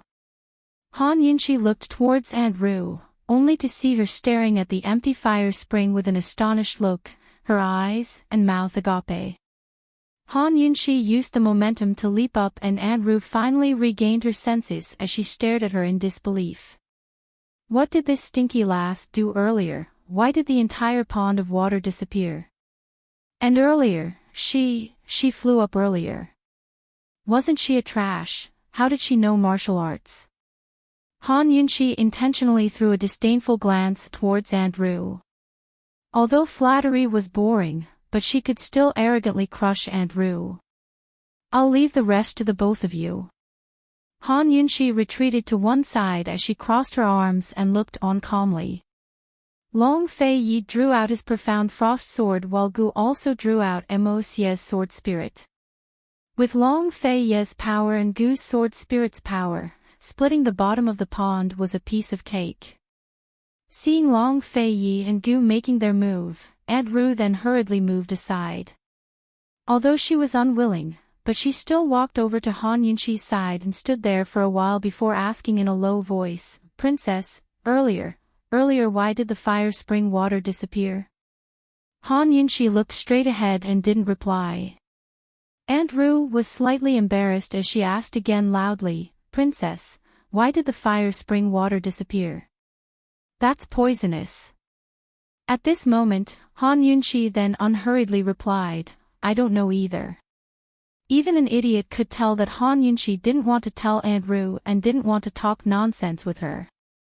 Andrew was angry and embarrassed, so she didn't ask any further as she walked to one side. She shouldn't have come over to ask for a snub. But then again, she was really curious. She looked towards Tang Li, but Tang Li immediately turned his head away, pretending that he didn't see anything. At this moment, the surrounding sword chi surged as Long Fei Yi and Gu both raised their swords and slashed towards the fire spring. The overflowing sword chi was so dazzling that it made people unable to open their eyes. Very quickly, everyone heard a huge crashing sound. Rumble, rumble, rumble. Even Han Yunshi was stunned by this scene. This was the power of the sword and also the power of man. Who said that man's power couldn't overcome the heavens? When the sword chi dissipated and everything returned to normal, a cross-shaped crack appeared at the bottom of the fire spring, and in the middle of the cross, an especially deep hole which could fit two people at the same time. Gu's swordsmanship improved by leaps and bounds. Long Fei Yi's shock. Actually, Gu Qishao's martial arts hadn't improved by much. His strength came from the Moi sword spirit from the ancient times. Han Yunshi couldn't be bothered to explain too much as she immediately went into the fire spring. Long Fei Yi and Gu followed closely behind. Tang Li and the others wanted to chase after them, but Han Yunshi stopped them and told Long Fei Yi and Gu to go back. "There's poison. Everyone stay away from it." 10 steps away. Han Yunshi said seriously. Everyone had no choice but to retreat. Han Yunshi activated the detoxification system and immediately found that the source of the poison was less than a person's height. The heat of the earth fire was different from that of the sky fire. The sky fire's heat was only heat, but the poison fire's heat was poisonous. Once in contact with it for too long, there would be a threat of poisoning. If there were wounds on the body that hadn't healed, the poison would spread even faster. Although she had the protection of the poison storage space and was basically invulnerable to poison, she was still cautious and quickly retreated to the shore. Long Fei Yi, the earthly fire Kun furnace should be down there. Han Yunshi said seriously. Long Fei Yi understood and raised his sword into the air before slashing down into the fire spring. This time, the big hole in the middle of the cross collapsed. The entire bottom of the fire spring had collapsed. According to Han Yunshi's detection of the poison fire's location, the earthly fire Kun furnace should be visible now. The heavenly fire Qian furnace in the medicine requesting cave was 10 stories tall. The earthly fire Kun furnace couldn't be that short. However, everyone didn't see the furnace's shadow in the huge pit. They only felt a wave of heat. This wave of heat was all poison. Previously, the poison fire had dissolved in the water and the water wouldn't spread. As long as they didn't fall into the fire spring, they would be fine. But now, there was nothing that could suppress the poison fire's heat. This heat and the air turned into a wave of heat that spread to the surroundings. This wasn't just a wave of heat, it was poison gas. Sensing the poison approaching, Han Yunxi immediately ordered everyone to continue retreating. If this was any other territory, Long Fei Yi would be worried about Han Yunxi. However, this was the Tang sect, so Long Fei Yi didn't have to worry. Even if Aunt Ru still had enmity towards Han Yunxi, he could guarantee that she wouldn't dare to set up an ambush. Moreover, the current Han Yunxi was no longer the Duke of Qin's manor that didn't even know how to fight. She had the courage and ability to take charge. Long Fei Yi and everyone else retreated to the back. He leapt into the air and landed on a large tree. Gu immediately caught up and sat on a branch next to him. Perhaps it was because Long Fei had thoroughly defeated him on New Year's Eve that Gu Qishao was still in a daze. Or perhaps it was because the Tang clan was Long Fei's territory, but Gu Qishao hadn't said a word during this trip. The two of them were very quiet as they looked at the woman they both liked from afar. It was only because of Han Yunxi that they could find common ground. Very soon, Han Yunxi had a clear picture of the distribution of poisons in the pit. She increasingly felt that it was strange. The source of the poison she detected now was much deeper than before. This meant that as the ground sank, the source of the poison was sinking as well. How could this be? If the earthly fire Kun furnace was similar to the heavenly fire universe, the source of the poison shouldn't be so small, and it shouldn't sink with the ground. One had to know that this kind of furnace was extremely heavy, and it was as stable as Mount Tai when it was buried deep underground. It shouldn't be shaken by external forces. Han Yunxi wasn't afraid of poison, but she was most afraid of fire. She was especially careful as she endured the incoming heat wave and walked towards the deep hole in the center of the pit. The heat wave was surging out from this deep hole. Han Yunxi saw a very unexpected scene when she reached the entrance. There was nothing in the deep hole except for a very small furnace. If not for Han Yunxi's good eyesight, she might not have been able to see such a deep hole. This furnace didn't look like an alchemy furnace at all. Instead, it looked like a hand warmer used to warm one's hands in winter, or an incense burner placed on a tea table. The poisonous heat wave was being emitted from this small furnace. Therefore, it was the earthly fire Kun furnace. This was indeed a world of difference from the heavenly fire Qian furnace. Han Yunxi quickly jumped down and fished out the earthly fire Kun furnace. This furnace was very similar to the heavenly fire Qian furnace. It emitted heat waves, but the furnace itself wasn't hot at all. Moreover, there were no traces of fire. If not for Han Yunxi's ability to detect poison, she really wouldn't believe that this dusty little thing was the earthly fire Kun furnace. She might even treat this little thing as an antique. Han Yunxi held the small furnace and waved at Long Fei Yi and the others, indicating that she had obtained the item. Long Fei Yi and Gu were very surprised when they saw the item in Han Yunxi's hands. That's the earthly fire Kun furnace. How can it be compared to the heavenly fire Qian furnace? Gu asked in disbelief. Long Fei Yi turned around and glanced at him. He didn't say a word and immediately went down the tree. What are you looking at? Although Gu was unhappy, he still followed.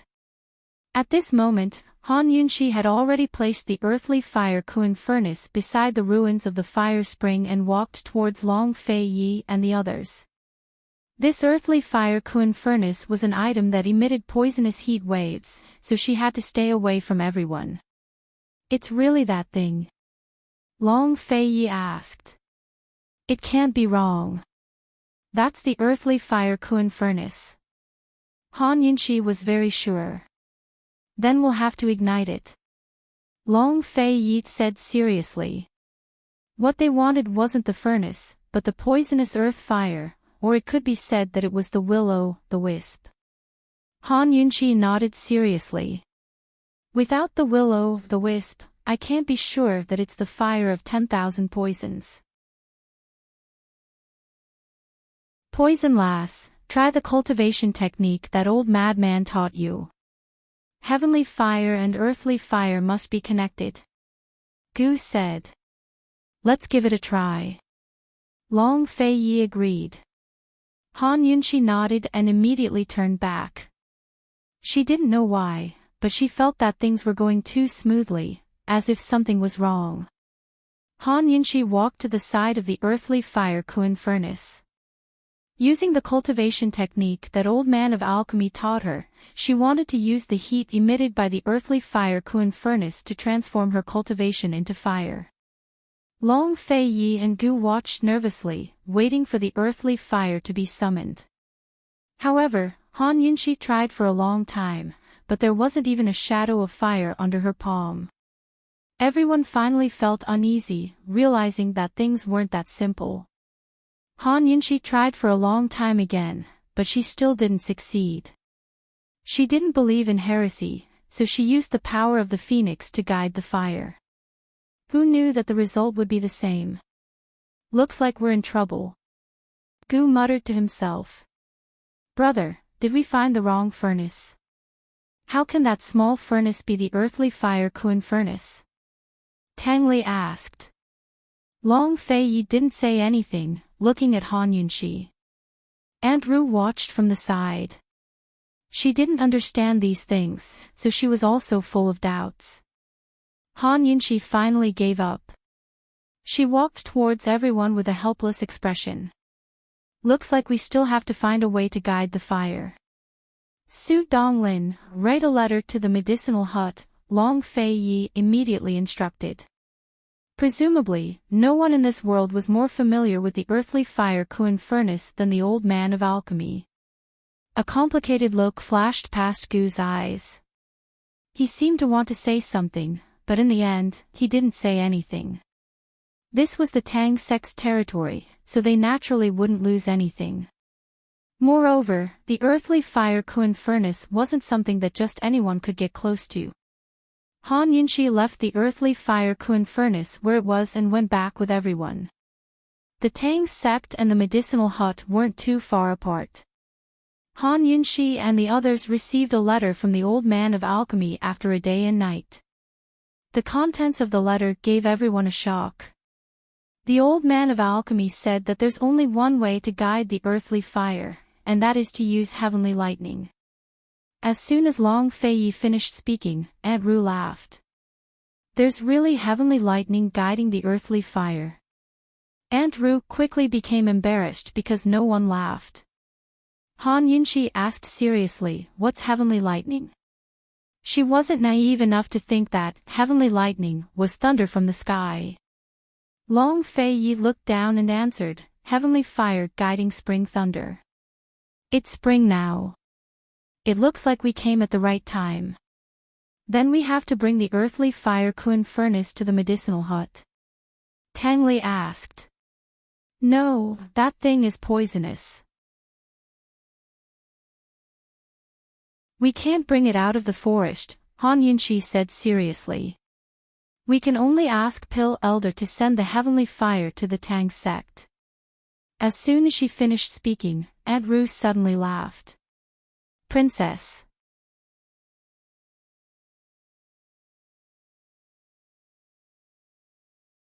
Chapter 1043. While everyone was talking, Aunt Ru suddenly laughed and praised Han Yunshi again. She said, Princess, I didn't expect you to have the ability to invite the old man of alchemy over. As expected of a princess, you have a lot of face. Aunt Ru, I admire you. In my opinion, other than the princess, the old man of alchemy won't give face to anyone else in this world. Aunt Ru said and gave an exaggerated thumbs up, amazing, amazing. Andrew didn't know about the true friendship between Han Yunshi and the old man of alchemy, nor did she know what they went through in the medicine-requesting cave. Andrew was just taking the opportunity to praise Han Yunshi and put her on a pedestal, waiting for her to fall. The higher one was put on a pedestal, the harder it would be to fall, right? According to Andrew's understanding, even the Dean of Medical City's medical school had personally invited her, but the old man of alchemy had ignored him. Although Han Yunshi had asked for medicine and pills in the medicine-requesting cave, she didn't have such a deep friendship with the old man of alchemy that she could make the old man of alchemy make an exception. Andrew said and smiled, looking at Han Yunshi, waiting for this brat to be humble and awkwardly explain to her. She couldn't do anything to this brat, but she wouldn't let go of this opportunity. This time, she had to suppress her arrogance. The people around them who knew the truth didn't say anything. Han Yunshi looked at Andrew and sneered in her heart. It seemed that if she didn't completely crush Andrew today, Andrew would come to bother her in the future. Han Yunshi said coldly, "Andrew, what do you mean by that?" Andrew obviously knew that Han Yunshi could tell that she was up to no good. She played dumb and said innocently, "Princess, I'm just praising you. I don't mean anything else. Please don't misunderstand." Han Yunshi said coldly, "So you're saying that you looked down on this princess before?" "Andrew, when did this princess offend you? Why do you look down on this princess? You said this princess is capable now, so does that mean this princess was not capable before?" Andrew smiled apologetically. No, I'm more capable now. If it weren't for the princess, who would be able to invite the old man of alchemy out?" "That's true." Han Yunshi graciously accepted Andrew's praise. "Without this princess, you wouldn't even be able to find the earth fire. Not to mention inviting Dan Lao over. Andrew, at least you know what's good for you. You know what this princess is capable of." Hearing this, Andrew was dumbfounded. She almost didn't understand the meaning behind Han Yunshi's words. She had praised Han Yunshi so highly, but Han Yunshi did not give herself a way out. Instead, she was showing off. Was this stinky girl not afraid of falling to her death? Andrew pursed her lips and said, "Hee, then I'll wait for the princess to invite the old man of alchemy over." I've heard of the old man of alchemy for a long time, but I've never seen him in person. This time, it's all thanks to the princess's good fortune. I wonder when the princess will be able to invite the old man of alchemy over. Han Yunshi looked towards Long Fei Yi. Just as she was about to speak, Long Fei Yi said, "The old man of alchemy has already set off with the heavenly fire. It will take him at least 7 days to travel from the medicinal hut to the Tang sect." Han Yunshi originally wanted to ask Long Fei Yi to send someone to invite the old man of alchemy over. She didn't expect that the old man of alchemy would come before them. This wasn't for her face, but for Gu's. But against the irritating Andrew, she could only borrow Gu Qishao's face. She told Andrew, "Then you can wait a few days. Once you see the old man of alchemy, you'll have nothing to do with it." Han Yunshi was implying that after seeing the old man of alchemy, Andrew should go back to guard the tomb. Andrew had long been stupefied.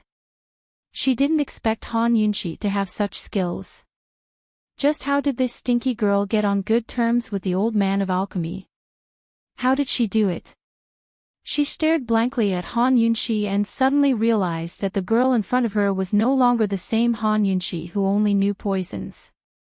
She had a noble status, her martial arts were strong, and she had a wide network of connections.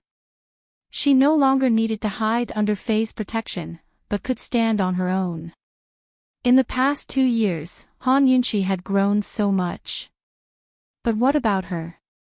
For the past 2 years, she'd been trapped in the mountains guarding the tomb. Aside from obsessing over the enmity between Eastern and Western Qin, she'd done nothing else. She'd even forgotten about the perplexing butterfly illusion. She was still stupid enough to treat Han Yunxi as the useless Han clan daughter who only knew poisons.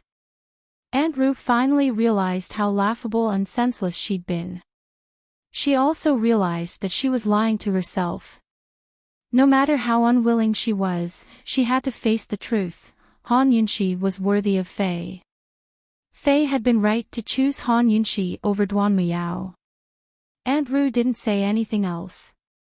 She bowed to Long Fei Yi and left. After Aunt Ru left, Gu Qishao suddenly blurted out, "She's finally gone." So annoying.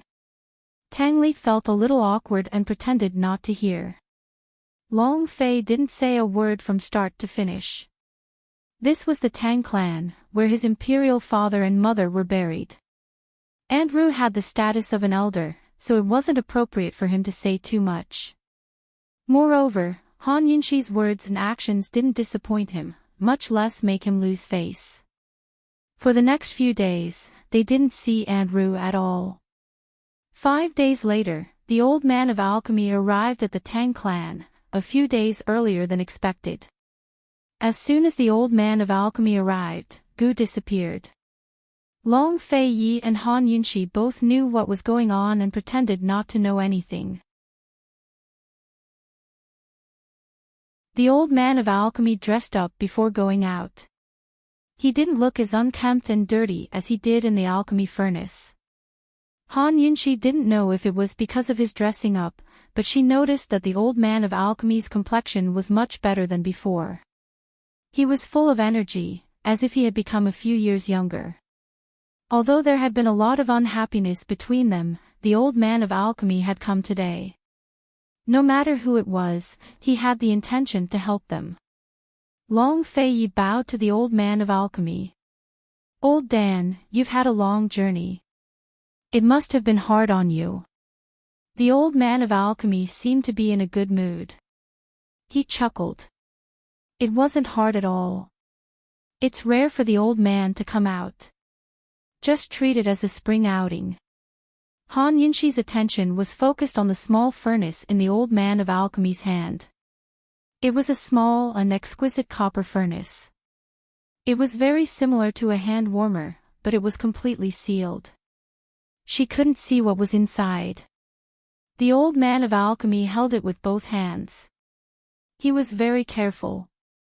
When he saw Han Yunxi looking over, the old man of alchemy carefully opened the lid of the furnace. For a moment, flames rushed out, and so did the heat. The old man of alchemy hurriedly covered it and smiled. "I only brought a few flames. It should be enough." Han Yunxi was relieved. She directly took the old man of alchemy to the fire spring without alerting too many people. After all, the search for the fire of 10,000 poisons must be kept secret. The old man of alchemy didn't ask about Gu's whereabouts. It seemed that he had sincerely come to help them. Holding the small furnace, he lowered his head and silently followed Han Yunxi. Su Donglin had explained the situation of the earthly fire Kun furnace in his letter, but when the old man of alchemy saw it with his own eyes, he still found it very hard to believe. "How is this furnace used to refine pills?" The old man of alchemy asked, puzzled. Even he didn't understand, let alone Han Yunxi and Long Fei Yi. "Old man of alchemy, this furnace doesn't need to be used to refine pills. We only need the poisonous flames in the furnace," Han Yunxi said seriously. The earthly fire was very likely the fire of 10,000 poisons. As for why they were looking for the fire of 10,000 poisons, it wasn't convenient for them to reveal it. While Han Yunxi and the others were bitterly searching, Bai Yanqing was definitely looking for these things as well. Did Bai Yanqing know that Zhu Nixia had used the poison pond to cultivate poison in Medicine City? With his ability, it wouldn't be difficult for him to determine that the pond water was the water of 10,000 poisons. Han Yunxi had too many doubts about Bai Yanqing. She could only ignore the things she couldn't figure out. In any case, they had to get everything they could as quickly as possible. That was the way to go. Although he was a bit distressed about the earthly fire co-infernus, the old man of alchemy had come with the intention of helping, so he didn't ask too many questions. The old man of alchemy glanced at the earthly fire co-infernus from afar, then began to observe the weather.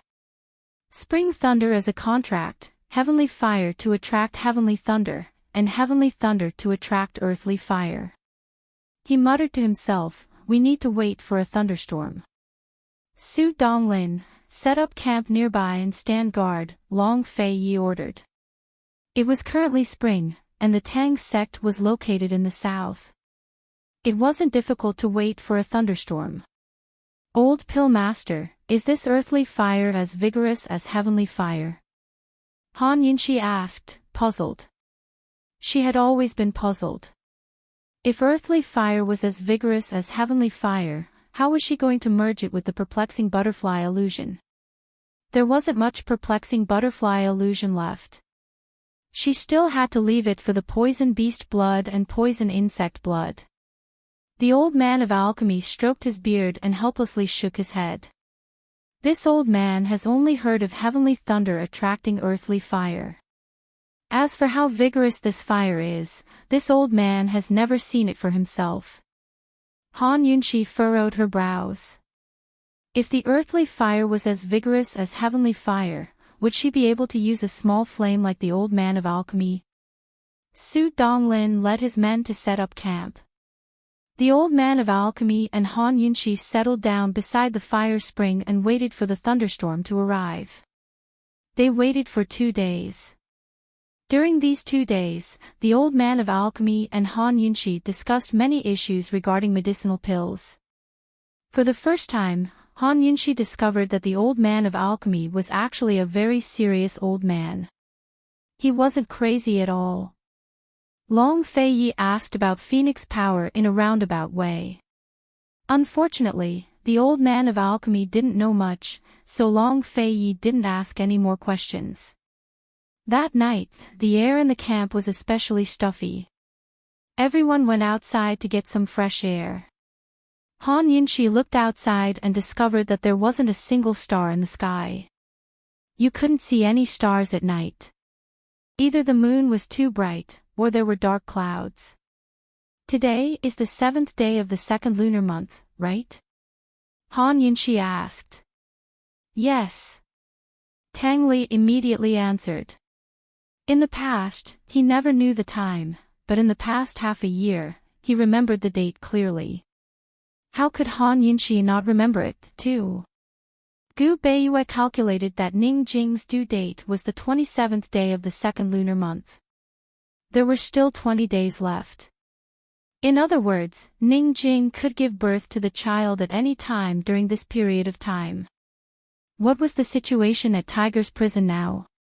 Ning Nuo should have sent the news of the northern expedition being postponed. Seeing Han Yunxi's somewhat dim eyes, Tang Li was calm. He smiled and said, in a few days, Ning Jing will give birth. I'll really be a father. Is being a father real or fake? Han Yunxi smiled helplessly.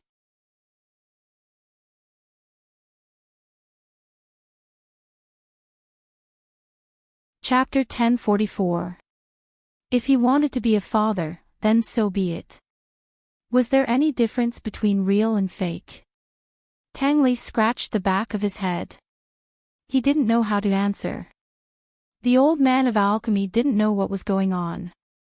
After listening to their conversation, he looked at Tang Li and said with a smile, "Congratulations, sect leader Tang." Congratulations. Tang Li was slightly surprised. Then, he smiled and returned the greeting, "Old Dan, when the child's full moon ceremony is held, you must come and support us. Deference is no substitute for obedience." The old man of alchemy readily agreed. Tang Li was overjoyed. He seemed to be more relaxed when he talked about the child with the old man of alchemy, who didn't know the situation. Han Yunxi couldn't help but look around. She knew that Gu must be hiding nearby. She didn't know how that guy would react after hearing this. As they were chatting, a muffled rumbling sound suddenly came from the sky. For a moment, everyone stood up excitedly. It's going to thunder. Old Dan, quick, get ready. This spring thunder is definitely not small.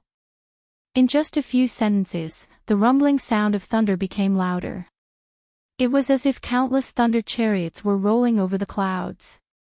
The sky was about to collapse. The old man of alchemy quickly took out the small alchemy furnace from the tent. According to the previous preparations, Long Fei Yi brought the old man of alchemy to a big rock on the right.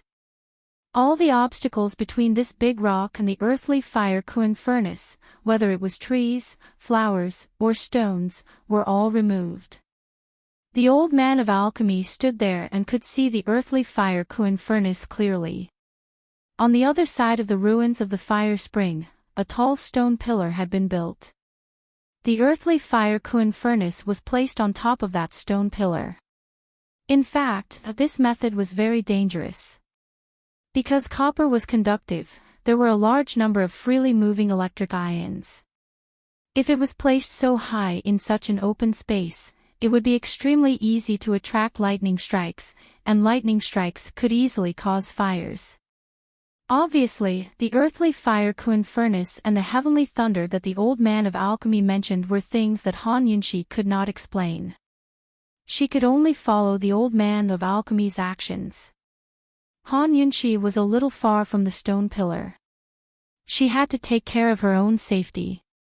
She didn't want to be struck to death by lightning, and she didn't want to give those who resented her a chance to laugh at her. Soon, the dull sound of thunder became loud and clear. Suddenly, there was a loud bang. A lightning bolt struck down and hit the top of a mountain not far away. Han Yunshi gestured to the old man of alchemy and Long Fei Yi, indicating that she was ready. Long Fei Yi shouted, "Be careful." Han Yunshi didn't think to shout back. She gestured back to Long Fei Yi, but Long Fei Yi shouted again, "Did you hear me?" "I heard you." "You guys be careful too." Han Yunshi could only shout back. That guy seemed to need to hear her voice to be at ease. Long Fei Yi and Han Yunshi had told them to be careful, so Tang Li and the others just watched from afar at the camp. They didn't dare to act rashly. There were heavenly thunder, heavenly fire, and earthly fire and ghost fire. No one could predict the danger. Gu, who hadn't appeared for a few days, was actually nearby. He wasn't far from Han Yunshi. Soon, the sky suddenly brightened. Then, another deafening thunder struck nearby. The old man of alchemy opened the lid of the furnace. For a moment, heat waves rushed out, but the fire was very weak. The heavenly fire was not as strong as it was a few days ago. The heavenly fire in the furnace was preserved by the old man of alchemy. As time passed, his power would gradually disappear, and the fire would gradually die out. After leaving the heavenly fire Qian furnace, the heat waves would gradually cool down as time passed. After the old man of alchemy put down the furnace, he immediately turned his power into fire. Long Fei Yi followed beside him. Long Fei Yi's power was much stronger than that of the old man of alchemy. Soon, the small flame in the furnace suddenly became strong. Gradually, the flame tongue stretched out of the furnace. "Old Dan, leave it to me. Just tell me what to do," Long Fei Yi said seriously. "Okay. Just do as the old man says," the old man of alchemy said. Long Fei Yi said seriously. "Okay." The old man of alchemy observed the sky. Hearing the rumbling thunder, he quickly said, "Quick, it's above the earthly fire Kun furnace. Summon the fire dragon and attack." Long Fei Yi immediately used the power of the lust bite, turning his power into fire. In an instant, a huge fire dragon flew out of the furnace and rushed into the sky. For a moment, the fire lit up the entire mountain forest. Under the illumination of the fire, the dark clouds in the sky looked especially terrifying. Everyone unconsciously looked up at the sky. The strength of the fire dragon's hand seemed to be insufficient. However, Long Fei quickly used his power and fiercely pushed it. This time, the huge fire dragon surged into the clouds. Almost at the same time, the sky was suddenly filled with lightning and thunder rumbled. It seemed that all the lightning and thunder gathered in that area. Soon, they saw that there was lightning in the fire. The purple light flickered in the raging fire. Looking up from afar, this scene was incomparably grand and majestic, shocking one's heart. This was the real heavenly fire. It was like a stream of fire pouring down from the sky. Suddenly, the rumbling thunder became very close and very loud. It was as if all the thunder had gathered into one. Once it struck down, it would be enough to shatter the entire mountain. Everyone was shocked by this scene. "Your Highness, the heavenly thunder is about to come down. We can start now." The old man of alchemy said seriously. "Han Yinshi, back off." Long Fei shouted again. Who knew that as soon as his voice fell, a huge purple lightning flashed out of the fire dragon. Then, there was a loud rumbling sound. The heavenly thunder was like fire and lightning, surging with power. It fell with an avalanche and hit the earthly fire Kuin furnace. Bang! Another earth-shaking sound. As soon as the sound fell, all the flames were extinguished. The large fire pond was filled with flying rocks and white smoke. Han Yunshi had already jumped into the air and escaped. The smoke was too big and there was too much dust. The entire fire pond was surrounded by a vast expanse of white. The sky was also dark, so she couldn't see anything. Han Yunshi landed on a big tree. Although it wasn't far, it wasn't close either. She was about 200 to 300 meters away from the fire pond. Blocked by the smoke, Han Yunshi couldn't see Long Fei Yi and the others. She was about to fly over when the detoxification system suddenly issued a very urgent warning. The concentration of the earthly fire's poison was rapidly increasing. Moreover, it was spreading to the surroundings at lightning speed. Han Yunshi was startled. Soon, the big tree under her feet withered. The bull-sized trunk withered in an instant. As soon as Han Yunshi leapt into the air, the tree toppled over. None of the plants around it were spared. The intensity of the poison and the speed at which it spread completely exceeded Han Yunshi's imagination. Long Fei Yi. She couldn't help but shout. She didn't care about anything else. She used her legs to push against each other and flew up into the sky. She shouted, "Long Fei Yi, it's poisonous. Go. Take everyone away. Leave this mountain, quick." Who knew that she would see Long Fei Yi, Tang Li, and Su Donglin flying over? Go. Han Yunshi was so shocked that her heart almost stopped. No matter who was poisoned, they would immediately die and their bodies would turn black. There was no cure for this poison. Hearing Han Yunshi's voice, Long Fei Yi and the others all stopped. Go. It's poisonous. Quickly. Leave this place. Han Yunshi shouted as she flew towards them. Long Fei Yi made a prompt decision and pulled Old Man of Alchemy to the top of the mountain. Tang Li, Su Donglin, Bailey Mingxiang, and a few shadow guard also followed closely behind and ran for their lives. They only heard Han Yunshi's anxious shout, but they didn't know how serious the situation was. However, Han Yunshi saw everything clearly from behind. Behind them, the grass and trees were withering with the swiftness of a clap of thunder. The poison had already spread into the air. Han Yunshi fully activated the detoxification system. The detoxification system immediately analyzed the data clearly. The poison in the air was less than 3 steps away from Bailey Mingxiang and the shadow guard, who were walking at the back. In other words, once Bailey Mingxiang and the shadow guard slowed down, they would most likely be poisoned. Hurry up. Hurry up and run. Mingxiang, hurry up. You're in danger. Han Yunxi shouted, but they all ran far away and didn't hear her voice. What to do, what to do? The poison was still spreading crazily, and its speed was getting faster and faster. Originally, she thought that she would be able to see the earth fire once the heavenly lightning struck.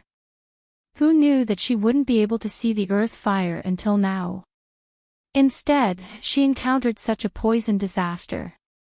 Han Yunxi steeled her heart and could only use the method of cutting the weeds and eliminating the roots. She turned around and plunged headfirst into the smoke. To prevent herself from choking, she could only hold her breath. However, when she entered the smoke, she didn't see a vast expanse of white as she expected. Instead, she saw an extremely enchanting purple flame that was only the size of a palm. It burned in the vast expanse of white smoke, emitting a mysterious and strange aura.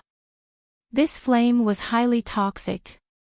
The detoxification system's beeping sound was so loud that it almost exploded Han Yunxi's ears.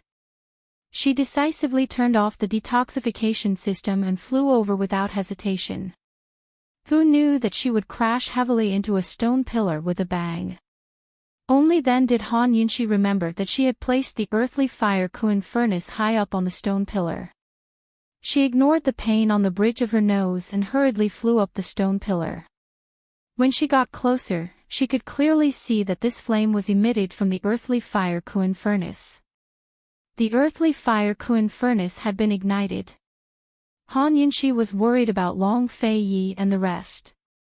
She didn't have time to be happy, nor did she have time to be nervous about whether this earth fire was the fire of 10,000 poisons. She hurriedly opened the furnace lid, took out the perplexing butterfly illusion, and dripped a drop into the flame.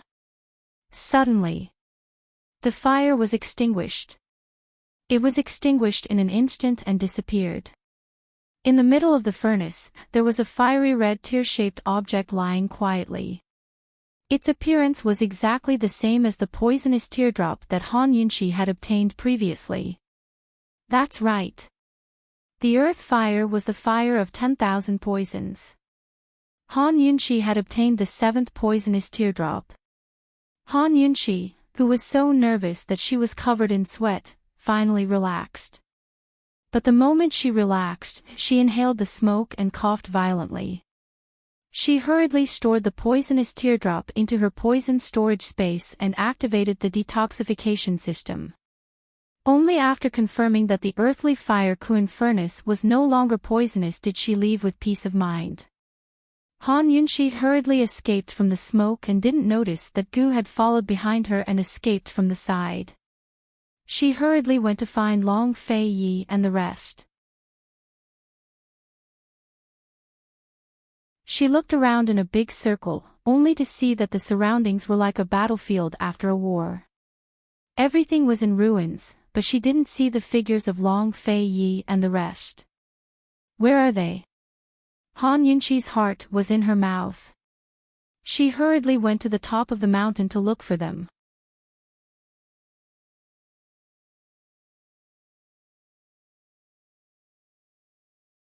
Chapter 1045. Han Yunxi's heart was in her throat as she anxiously flew to the top of the mountain. Gu followed behind her silently.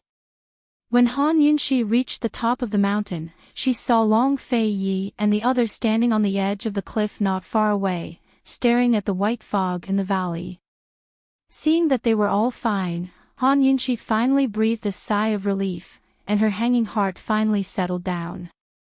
She looked at Long Fei Yi's back and laughed in her heart. Idiot, I'm already here, and you still can't see me. Actually, Long Fei Yi couldn't be blamed for this. Visibility was not good at night, and with the dark clouds, rumbling thunder, and heavy rain, it was hard to see clearly even if someone was right in front of them. Moreover, this mountain was very big. After Han Yunxi escaped from the fog, she forgot to look at the direction and hurriedly flew to the top of the mountain. The way she came up was completely opposite from the way Long Fei Yi and the others looked.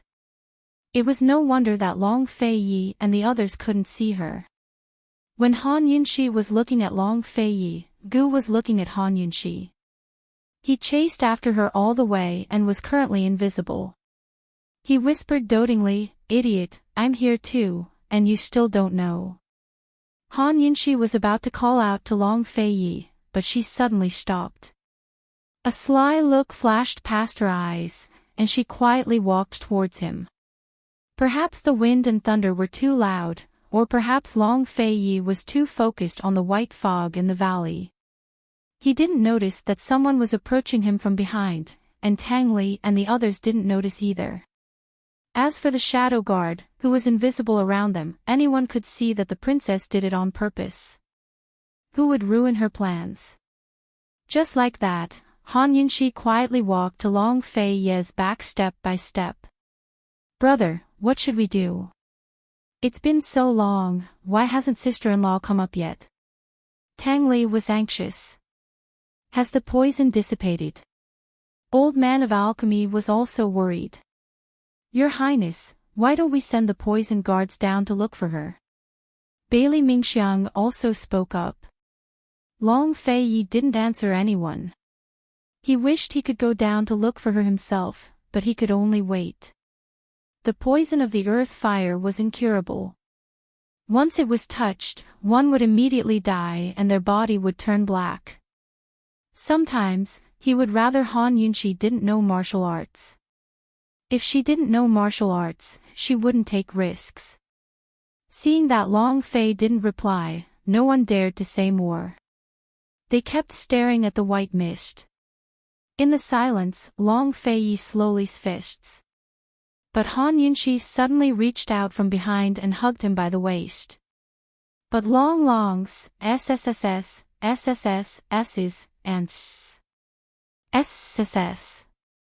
"We've got the thing we wanted." Han Yunxi was very happy. Just as she was about to let go, Long Fei Yi tightened his grip and refused to let go. He said unhappily, "When did you come up?" "Just now." "I couldn't find you guys, so I found my way up." Han Yunxi answered truthfully. She struggled for a while, but Long Fei Yi still refused to let go. She became anxious and struggled even harder. She was just joking with him. Wasn't he embarrassed to hold on to her and refuse to let go in front of so many people? "Why didn't you say anything when you found us?" Long Fei Yi asked again. I wanted to give you guys a surprise." Han Yunxi emphasized the word, "you guys," to remind Long Fei Yi that there was a group of people beside him. He knew his limits. Tang Li glanced at Long Fei Yi's waist. He didn't know if it was Han Yunxi who was hugging Long Fei Yi's waist or if it was Long Fei Yi who was holding Han Yunxi's waist. In any case, their hands were intertwined and they looked very intimate. Long Fei Yi's figure was especially tall. Tang Li deliberately turned his head and saw Han Yunxi hiding behind Long Fei Yi. This time, Tang Li was sure that Han Yunxi wasn't hugging Long Fei Yi, but Long Fei Yi who was holding her. Han Yunxi's entire body was pressed against Long Fei Yi's back. Her face was also buried in his back, so he couldn't see her expression. Han Yunxi was the only one who could hug someone from behind like this. "Since sister-in-law is fine, I'll take my leave first. If it rains, it will be very heavy." Tang Li tactfully slipped away. As soon as Tang Li left, Bailey Mingxiang also left quietly. Su Donglin sent the old man of alchemy away. Soon, only Han Yunxi and Long Fei Yi were left on the cliff. Everyone was so tactful and deliberately left. Han Yunxi blushed. Fortunately, she buried her head behind Long Fei Yi. Otherwise, she wouldn't know how to face others. After everyone left, she couldn't help but say unhappily, Long Fei Yi, let go. Give me a reason to let go. Long Fei Yi asked in return. Did this woman know how worried he was? How could she still be in the mood to joke with him? Actually, Han Yunxi didn't mean to play hide-and-seek with him. She was so scared that she almost lost her heart. I'm uncomfortable. I'm uncomfortable because you're strangling me. Han Yunxi said pitifully. No matter how serious the matter was, Long Fei Yi could only let go when she said that she was uncomfortable. He turned around. He wanted to glare at her for a while, but who knew that when he turned around, he would see a small bruise on Han Yunxi's nose. Long Fei Yi, I'm looking for, don't move. Long Fei Yi was very fierce.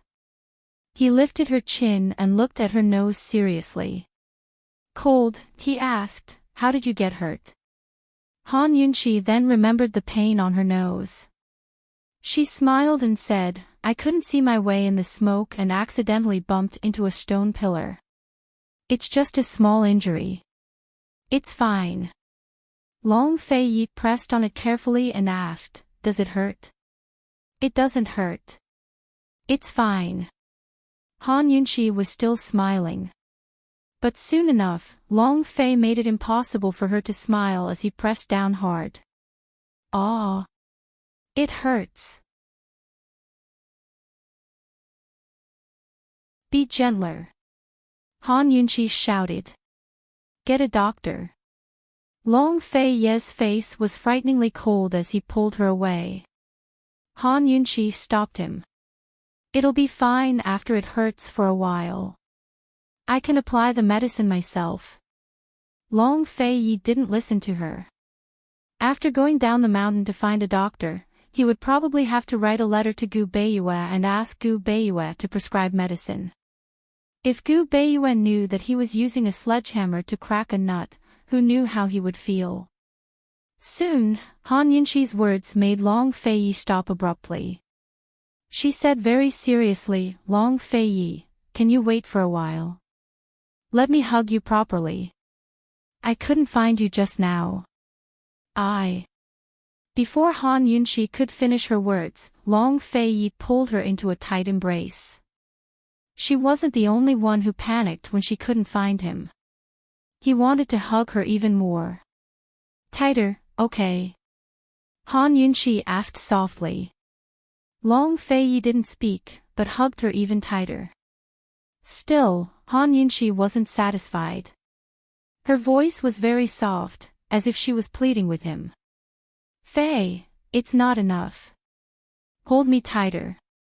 It was said that the more experience one had, the braver one would be. But why was it that after experiencing so many life and death situations with him, the more afraid she was of death, the less able she was to take risks? It was said that having something gave one a sense of security.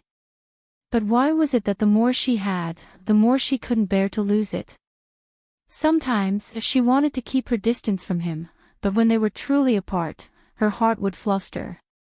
As long as Han Yunxi had a request, Long Fei Yi would satisfy it no matter what it was. But right now, he was afraid that if he used too much strength, it would hurt her again. He simply pushed her aside and lowered his head to capture her lips. Kissing and sucking, he gradually deepened the kiss. She unconsciously wrapped her arms around his neck and gradually raised her head to meet his, giving and demanding. She allowed him to drive in and kiss him passionately. After the heavenly lightning struck, the sky was still filled with lightning. A bolt of lightning flashed across the horizon, illuminating the two of them kissing and hugging. Following that was a sudden clap of thunder, large droplets of rain fell from the sky. But the two of them ignored everything and kissed passionately, enjoying each other and having each other. Who cared about thunder and rain when love was so strong? Han Yunxi was kissed until she was dizzy and dizzy. She only knew that Long Fei Yi had picked her up in his arms, but she had no idea how they got back to their quarters. Before she could share the joy of finding the fire of 10,000 poisons, Han Yunxi was thoroughly devoured by Long Fei Yi. Once the two of them had calmed down, he took her to the hot spring in the afternoon to drive away the cold. Han Yunxi lazily leaned against the side of the pool, wishing she could fall asleep right away. Long Fei Yi refused and carefully helped her dry her hair before carrying her back to the bed to sleep. The next morning, when Tang Li and the others saw Long Fei Yi and Han Yunxi eating together, they were very puzzled. When did the two of them come back last night? Your Highness, old Dan is going back. Su Donglin hurriedly reported. Long Fei Yi and Han Yunxi quickly got up. Old Dan had helped them a lot and they still hadn't thanked him. Su Donglin took out a box and respectfully presented it. Your Highness, old Dan has already left. He's in a hurry to go back and refine pills, so there's no need to see him off. You can give this to Gu.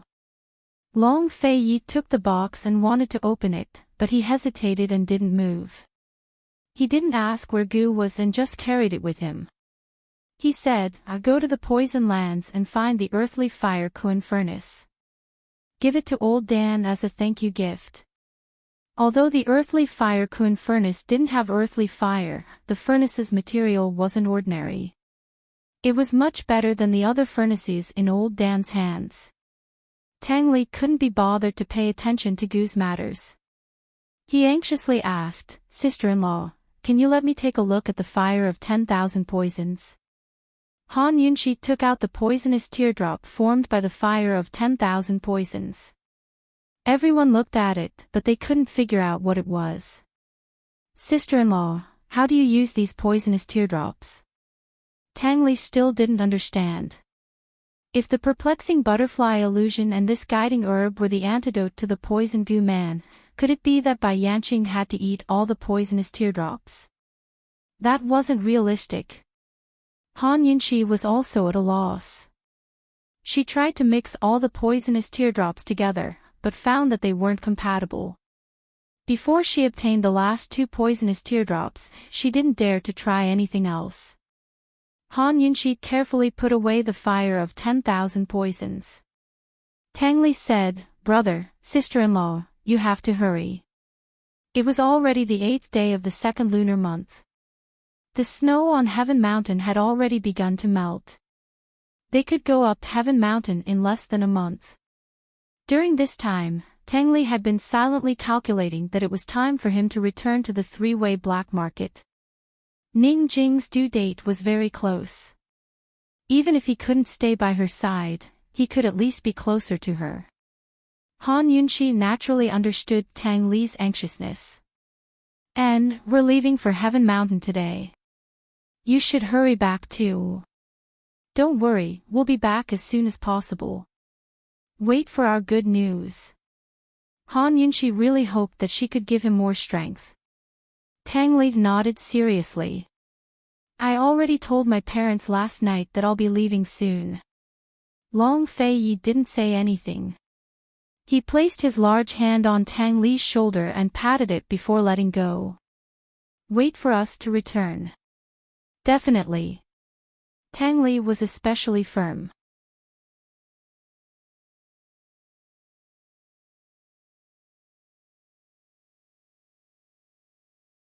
Chapter 1046.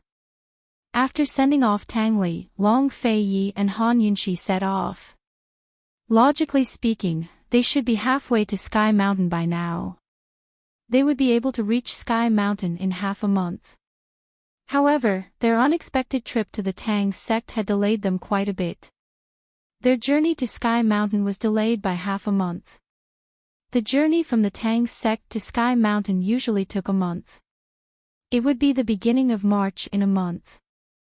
Not to mention what they would encounter on Sky Mountain, it would take a lot of time to reach the 3-way black market from Sky Mountain. Time was indeed very tight. Han Yunxi and the rest abandoned the carriage and rode off on horseback. They left the Tang sect in a cloud of dust. Han Yunxi and Long Fei Yi did not ask about Gu's whereabouts. This was because they were very sure that Gu was always there. He just did not come out. Finally, that night, when they were resting by the river, Gu suddenly appeared. His slender and good-looking hand reached out to Long Fei Yi. He was very blunt. "Give it to me." Last night, he had secretly followed Crazy Old back and sat on his roof the whole night. This morning, he had secretly sent him all the way down the mountain before returning. He had seen Crazy Old drag Su Donglin to give something to Long Fei Yi. Long Fei Yi did not say anything and handed the thing to him. Han Yunxi was a little curious. Gu did not hide and opened the box on the spot.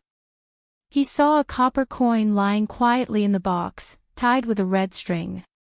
Gu Qishao gave a start, but he quickly recovered with a chuckle. "It looks pretty good." Han Yunxi seemed to see a pattern on the copper coin. She craned her head to take a closer look. Seeing this, Gu handed the copper coin to her and said with a smile, "I'll give it to you if you like it. This is good stuff. There's only one of it in the world." Han Yunxi immediately retreated. "No. The Old Man of Alchemy's gift was given to him by the Old Man of Alchemy. How could he give it away so casually?" Gu was still smiling. "If you don't want it, I'll keep it. If you like it one day, you can take it and play with it." Han Yunxi rolled her eyes, too lazy to pay him any attention. Only then did Gu put away the copper coin. No one knew when he had put the copper coin back on his neck, but no one saw it. They rested for a while. Even though they were very tired, no one had the intention to rest. When they thought of Ning Jing and Mu Linger, no matter how tired they were, they had to hold on. Before leaving, Long Fei Yi said to Su Donglin, "Write a letter to Master and tell him that we will arrive in about 10 days. With their desperate speed, they would be able to reach their destination in about 10 days. Just who would get their hands on Long Fei's letter after it was sent out?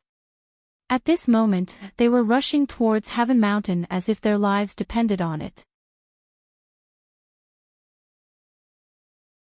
Meanwhile, Bai Yanqing and Jun Xia were waiting for them to go to Tiger's prison to rescue them. Jun Xia had already deployed heavy defenses in Tiger's prison. There were 3 inner and 3 outer layers, making a total of 6 layers of defense. He vowed to keep Long Fei Yi and Han Yunxi alive in Tiger's prison. The correspondence between Myriad Merchant Hall and Bai Yuqiao had always been smooth. Therefore, Long Fei Yi and Han Yunxi knew nothing about it. As for Bai Yuqiao and the others, they were even more unaware of everything that Jun Xia had done. As the expected date of delivery approached, Ning Jing's movements became more and more inconvenient. She could no longer hide her belly. She had not dared to go out for 5 whole days, afraid that she would encounter an accident. One had to know that if she encountered an accident at this time, she would be in danger of losing both her and her child. At this time, Mu Ling was massaging Ning Jing's feet. In the 2nd trimester, Ning Jing's hands and feet began to feel like they were in water. Her joints would also ache. Mu Ling had prescribed a few medicinal herbs to treat her edema, but not the pain in her joints. At this time, she was massaging Ning Jing's wrists. "Sister Jing, don't be nervous. It's already been a month. My sister and the others will definitely be here soon. Sister Jing, it's the last few days. You must relax. As long as you give birth to the child, everything will be fine. Sister Jing, with Bai Yuqiao around, there won't be any big trouble. Although Bai Yuqiao is annoying, he's reliable. Sister Jing, if you're nervous, think about the child. Sister Jing, do you think you'll give birth to a boy or a girl?" "Oh right, you said." Ning Jing finally interrupted Mu Ling, impatiently, "All right, if you're nervous, then shut up and do your work seriously." Ever since she received Ning Nuo's letter, saying that the rescue mission and the northern expedition would be delayed for a few months. Mu Ling started to feel nervous. If this girl was nervous, then so be it. Why did she have to say that she was nervous? If Ning Jing had not been too lazy to move because she was pregnant, she would have lost her temper long ago. It was really annoying. Mu Ling shut her mouth resentfully, but after a long silence, she could not help but ask, Sister Jing, will June Xia send people to patrol again during this period? In the past 2 months, June Xia had sent people to patrol from time to time. The time was not fixed, and there were several surprise attacks. If Bai Yuqiao had not been on guard, Ning Jing would have been exposed long ago. Mu Ling was nervous. She had been worried that June Xia would send people to patrol again when Ning Jing was giving birth. What would she do then? He won't. Ning Jing said calmly. She was actually very clear about how dangerous her situation was. However, she did not tell the people from Myriad Merchant Hall that June Xia had sent people to patrol frequently. In the letter that Ning Nuo wrote to her, she explained in great detail the delay of the northern expedition. She said that Long Fei Yi and Han Yunxi did not keep their word and went back on their previous promise at the last minute. She said that Tang Li was not a man and that he wanted to sacrifice her and Ning Nuo to prevent the soldiers from risking their lives. Ning Jing was a very perceptive person. She knew that there must be other reasons. Otherwise, Han Yunxi would not have done this. Even if there were no other reasons, the northern expedition would be delayed because of the weather. She and Ning Qing were trapped in June Xia's hands. They were already sacrifices. Why would they care about how many sacrifices they had to make? Their sacrifice was for the cooperation between Eastern and Western Qin and for the northern expedition to go smoothly. If they had to brave the cold to go on the northern expedition for their safety, then what was the point of their sacrifice? Ning Jing's heart was clear and she was even more righteous. She had survived all kinds of storms in the business world. This time, to her, it was a business deal. It was a big business deal that concerned her life and her future. To do this kind of business deal, not only did she have to be ruthless to her enemies, she also had to be ruthless to herself. The difference was that this time, she not only had to be ruthless to herself, she also had to be ruthless to the child in her belly.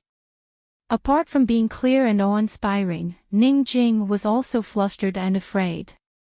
However, she never said it, nor would she admit it. Sister Jing, but what if Mu Ling was a little girl who had not experienced any storms? She was not worried about herself, but about Ning Jing and the child in Ning Jing's belly. After all, she had been taking care of Ning Jing and the child for more than half a year. She had even told Ning Jing that she would be the child's godmother. As a mother, how could she not be worried and flustered for the child? There's no what if.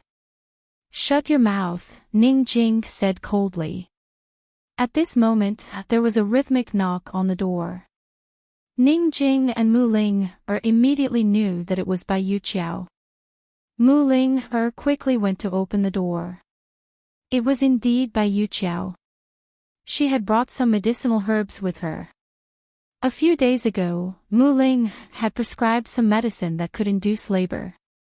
She was waiting for Ning Jing to take it when her stomach was in labor. It could save her a lot of pain and shorten the labor process. Bai Yuqiao did not dare to let the maidservants in Tiger's prison prepare it, so she sent her trusted aide to buy it from the neighboring county.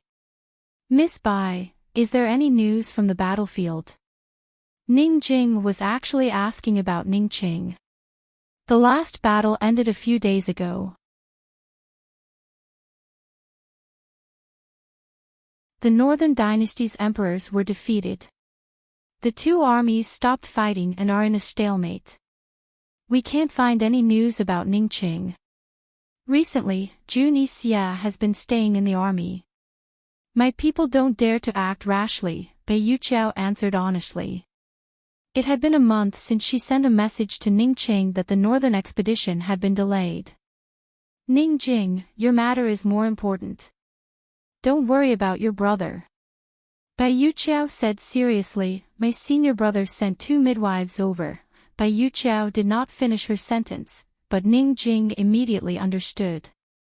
The previous midwives were arranged by Bai Yuqiao. They lived in the same courtyard as them and were on standby at any time. Jun Xia suddenly sent 2 midwives over. It must be to take the child away. Ningjing was stunned. She did not move and did not react for a long time. Not to mention that Jun Xia would take the child away, the fact that she was pregnant would be exposed if the 2 midwives helped her give birth. Can't we reject it? Mu Ling asked anxiously. Bai Yuqiao shook her head. She had already rejected it. She had used the excuse that the new midwives were not familiar with Mu Ling situation and had been rejected by Mu Ling However, Jun Xia had ordered the 2 midwives to help Mu Ling deliver the child. Bai Yuqiao did not dare to reject it again. Based on her understanding of her senior brother, he would definitely be suspicious if she rejected it again. Bai Yuqiao was not only here to deliver the medicine today, but also to discuss the matter with Ningjing and Mu Ling The 3 of them were silent. Although Bai Yuqiao was here to discuss it, she herself felt that this matter was unsolvable. In the end, Ningjing said calmly, let them come. It's just a matter of time. After she found out that the northern expedition had been delayed, she knew that she could not keep the child. If the child was born in Tiger's prison, whether it was hers or Mu Ling's, it would be taken away eventually. No way. Mu Ling was especially angry. Sister Jing, that's your child. Don't you feel sorry for him at all? As Mu Ling said this, her tears flowed down. She could not bear to take care of him all these days, let alone Ningjing, his biological mother. A sense of bitterness welled up in her heart as tears welled up in her eyes. However, Ningjing remained strong and resolute. Miss Bai, let's discuss this. This way, we can prevent Jun Xia from suspecting you. If her pregnancy was discovered, Bai Yuqiao would be in danger. And if Bai Yuqiao was in danger, the northern expedition would be in danger. When Ningjing said this, Bai Yuqiao finally regained her senses and realized this point. Bai Yuqiao panicked. Unexpectedly, Mu Ling said seriously, I have an idea. Sister Jing, as long as you're willing, I can let the child be born earlier. When she said this, Ningjing and Bai Yuqiao both looked at her. What did you say? Ningjing was shocked. Mu Ling do you really have an idea? Mu Ling said seriously, I have a prescription. As long as it's taken, the child will definitely be born within an hour. But will the child be safe? Ningjing asked seriously. Both mother and child will not be in danger, but Mu Ling was very hesitant. If it was not a last resort, she would not say this idea. That medicine was forbidden by the Mu family. But what? Tell me quickly. Ningjing was anxious.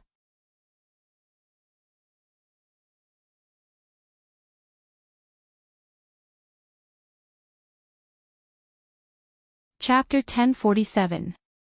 Looking at the anxious Ningjing, Mu Ling had no choice but to be frank. Sister Jing, once you use that medicine, you won't be able to have any more children for the rest of your life. Hearing this, Bai Yuqiao was shocked. Is this medicine so vicious? Ningjing was silent. Seeing this, Mu Ling said anxiously, Sister Jing, pretend I didn't say anything. We don't need that medicine anymore. Mu Ling wanted to slap herself. Even she felt that the medicine was vicious. However, Ning Jing was very calm. She asked, Miss Bai, how many days will it take for the midwife sent by Jun Yixia to arrive? She'll be here in 2 days, Bai Yuqiao answered truthfully. Okay. Ning Jing nodded and said seriously, Ling, help me make the medicine. I'll use it tonight. No. Mu Ling refused immediately. Tears were flowing out of her eyes. Ning Jing pulled her over and carefully wiped her tears. Ling, be good. Mu Ling, shook her head. Sister Jing, what will you do in the future? If you give birth to a girl, Tang Li's parents will chase you away. Tang Li was an only son. If Ning Jing gave birth to a girl, then there would be no one to inherit the position of the Tang sect master. Tang Li's parents and so many elders of the Tang sect would not allow such a thing to happen. When the time came, they would definitely make things difficult for Ning Jing and force Tang Li to marry again. Mu Ling thought so far ahead. Ning Jing burst out laughing. They wouldn't dare. Mu Linger didn't believe her. Ning Jing smiled and said, at worst, I'll just kidnap Tang Li. I don't care about the Tang sect anyway. Mu Linger burst into tears. Sister Jing, can you stop laughing? Stop joking around. How could she be so calm about such a huge matter? Ning Jing pulled Mu Linger's hands and said seriously, this is the only way. It doesn't matter if my pregnancy is exposed, but once Miss Bai is suspected, we will never be able to get out. The northern expedition would also be exposed. Mu Linger, now is not the time to throw a tantrum. You should be more sensible. Of course, Mu Linger was sensible. Otherwise, she wouldn't have been threatened by Deacon Jean like that. Be good. Go and write down the prescription. We don't have much time, Ning Jing urged. Mu Linger bit her lip and didn't move for a long time. Are you going or not? Ning Jing suddenly became fierce. Mu Linger jumped in shock as she stood up abruptly, tears streaming down her face. If Ning Jing really became fierce, she would be scared. Are you going to cry again? Ning Jing became even fiercer. I'll go. Mu Linger had no choice. She wiped her tears as she went to write down the prescription. Ning Jing exhaled before looking towards Bai Yuqiao. She then realized that Bai Yuqiao was staring at her in a daze. Miss Bai, I'll have to trouble you to ask the midwife to prepare. Ning Jing said indifferently. Bai Yuqiao furrowed her brows as her heart felt stifled. She felt that she had a lot of things to say, but looking at the calm and collected Ning Jing, she didn't know what to say. Finally, Bai Yuqiao said, Ning Jing, for the Tang clan to have a daughter-in-law like you is their blessing. If they dare to chase you away in the future, we don't need to care about them. Ning Jing gently stroked her bulging belly and smiled, but didn't say a word. Mu Linger quickly wrote down the prescription. The combination of herbs and quantities in the prescription were very strange, but the herbs used were very common. Tiger's Prison had already prepared some, and there were a few that could be picked from the herbs that Bai Yuqiao had brought over today. Mu Linger unwillingly handed the prescription over to Bai Yuqiao. You guys should also prepare. I'll go and get the herbs and arrange for the midwife to come over. Bai Yuqiao said seriously. Ning Jing nodded her head resolutely. Since she had already decided, then she had to hurry up and take action. After Bai Yuqiao left, Mu Linger was still standing there in a daze. Linger, go and prepare. Tonight, I'll hand my and our child's lives over to you. Ning Jing said. Only then did Mu Linger recover her wits and realize that there was nothing she could do to change the facts. Giving birth to a child was a big matter and accidents were common. Moreover, Ning Jing had used special medicine. Ning Jing's words were purposely said for Mu Linger to hear. She wanted this last to wake up and get her spirits up. All right. I'll go and prepare. Mu Linger hurriedly went out. When everyone had left, Ning Jing finally dropped all her pretenses. She had always been a resolute woman. Once she had decided on something, she would not be afraid or regret it. She just, Miss Tangli, you're really going to be a father, do you know that? Tangli, you're going to be a father. Don't be sloppy in the future. You have to be a good role model for your child, do you understand? Bai Yuqiao and Mu Linger needed to prepare a lot of things, and Ning Jing needed to be mentally prepared. 2 hours later, everything was ready. The midwife was waiting in the room. Mu Linger personally carried the medicinal soup and handed it to Ning Jing. Sister Jing, do you want to reconsider? Mu Linger could not help but ask. Ning Jing pretended not to hear and did not answer. She picked up the medicinal soup and drank it all in one gulp.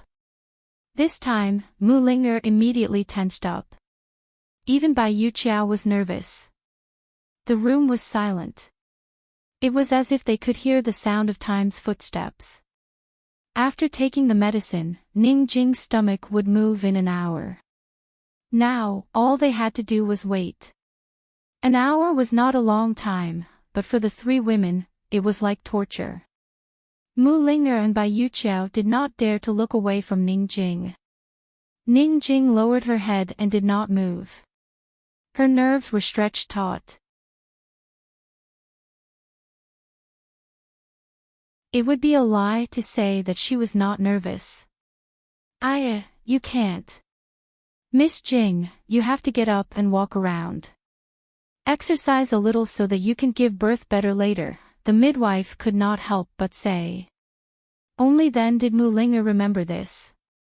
Right. Ning Jing walked with difficulty with her big belly. The midwife quickly came over to help her. Just walk around in the room. Walking more will do you good. Mu Linger also came over to help her. Just like that, Ning Jing walked in circles in the limited space in the room. This was her first and last time giving birth in her life. This was something that she would never forget. She walked and walked, suddenly.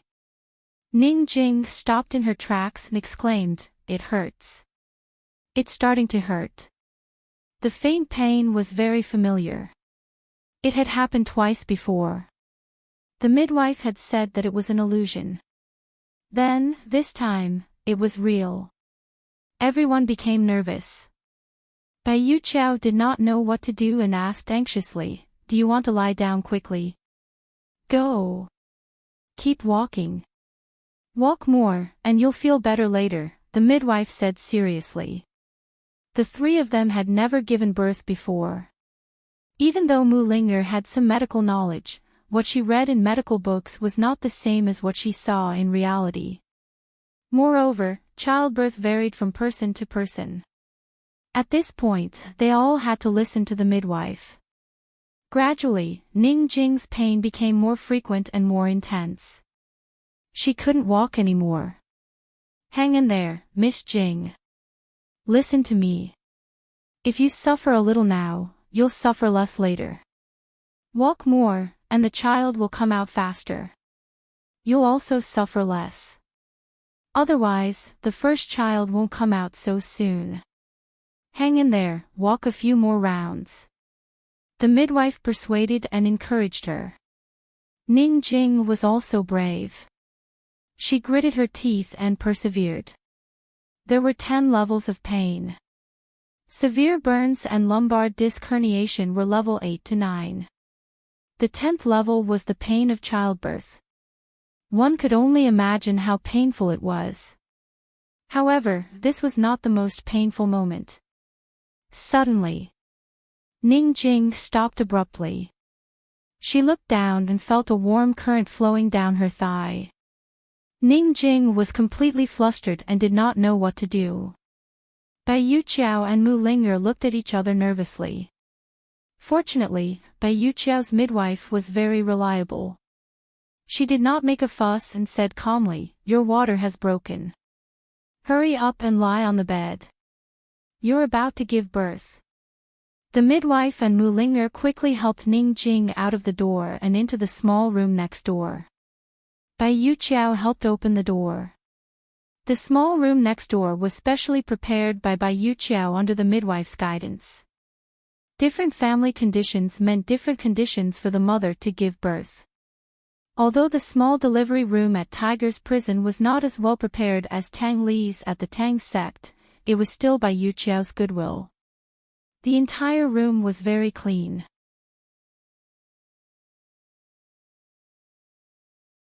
All the windows were tightly shut. 2 maidservants stood in the room. They were the midwife's assistants. They had already prepared hot water. There was a small table next to the bed. On it were candles, scissors, needles, gauze, and a few bowls of medicinal soup. In the middle of February, spring had officially begun in the north. However, Tiger's prison was still very cool. Therefore, the midwife had people place 2 stoves in the room to ensure that the room was warm. Ning Jing was helped to lie on the bed. After her water broke, she was in waves of pain. If it were anyone else, they would have cried out in pain. However, she did not make a sound until now. Bai Yuqiao personally stood guard outside. She said to Ning Jing, "Don't worry. Leave everything outside to me." "Okay." Ning Jing answered with difficulty. Bai Yuqiao stood guard at the door for a while. Then, she heard Ning Jing's cries of pain and the midwife's voice asking her to coordinate her breathing. Bai Yuqiao's heart clenched when she heard this. Looking at the maidservants going in and out to change the hot water, she almost went in to see what was going on. "Almost there. Almost there. I see the child's head. Put in more effort." Suddenly, the midwife's surprised voice was heard from inside the room. Bai Yuqiao then heaved a sigh of relief. In actual fact, she was only responsible for delivering the letter. Ning Jing's life or death and the child's safety had nothing to do with her. She didn't know why, but her heart was heaving up and down along with those cries. At this moment, the maidservant came out with the dirty hot water.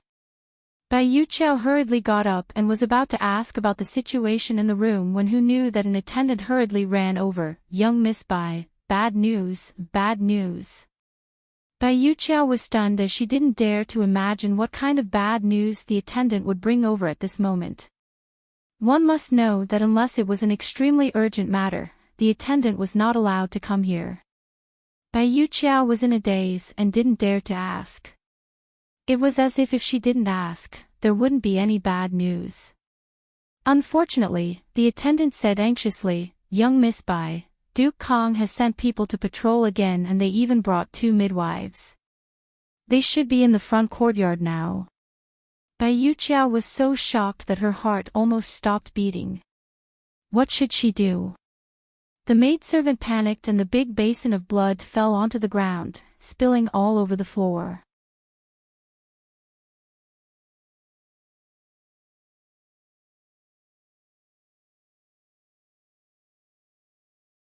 Chapter 1048. What should she do? She had clearly investigated clearly that the midwife would only arrive 2 days later, so why did she arrive with the patrolling soldiers? The patrolling soldiers couldn't enter the delivery room and wouldn't be able to see the truth, so she wasn't worried that the patrolling soldiers would attack. But once the midwife arrived, she would definitely have to go to the delivery room. At this juncture, how could it be hidden? Even if Ning Jing could make it in time to give birth, without 1 or 2 days of rest and time to take medicine, the midwife would know that she had just given birth. Ever since they knew that Long Fei Yi and Han Yunxi would delay the rescue, Bai Yuqiao and Mu Ling had made various preparations.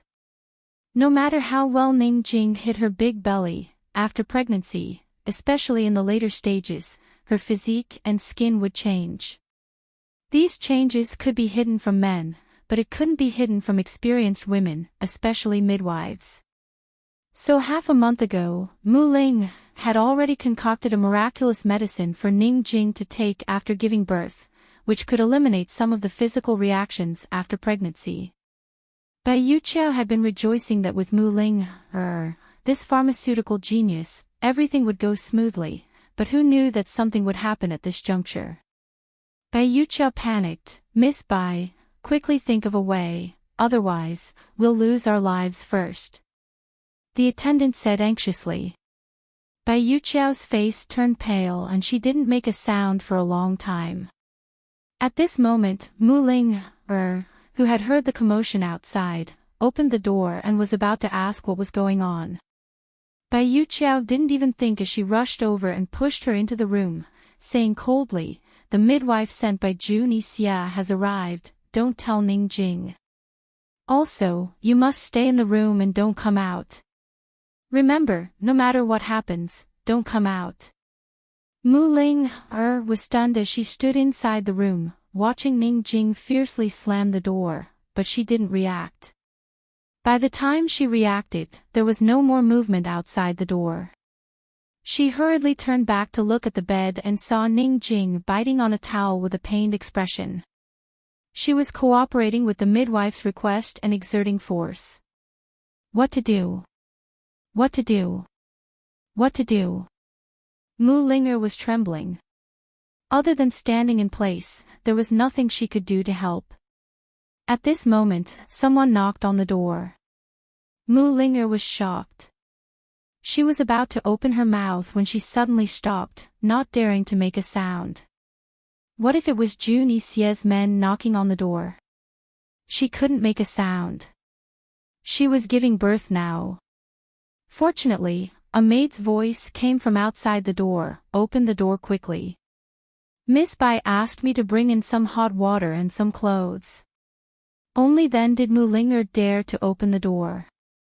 The maid was carrying a large bucket of hot water and a small bundle of clothes on her back.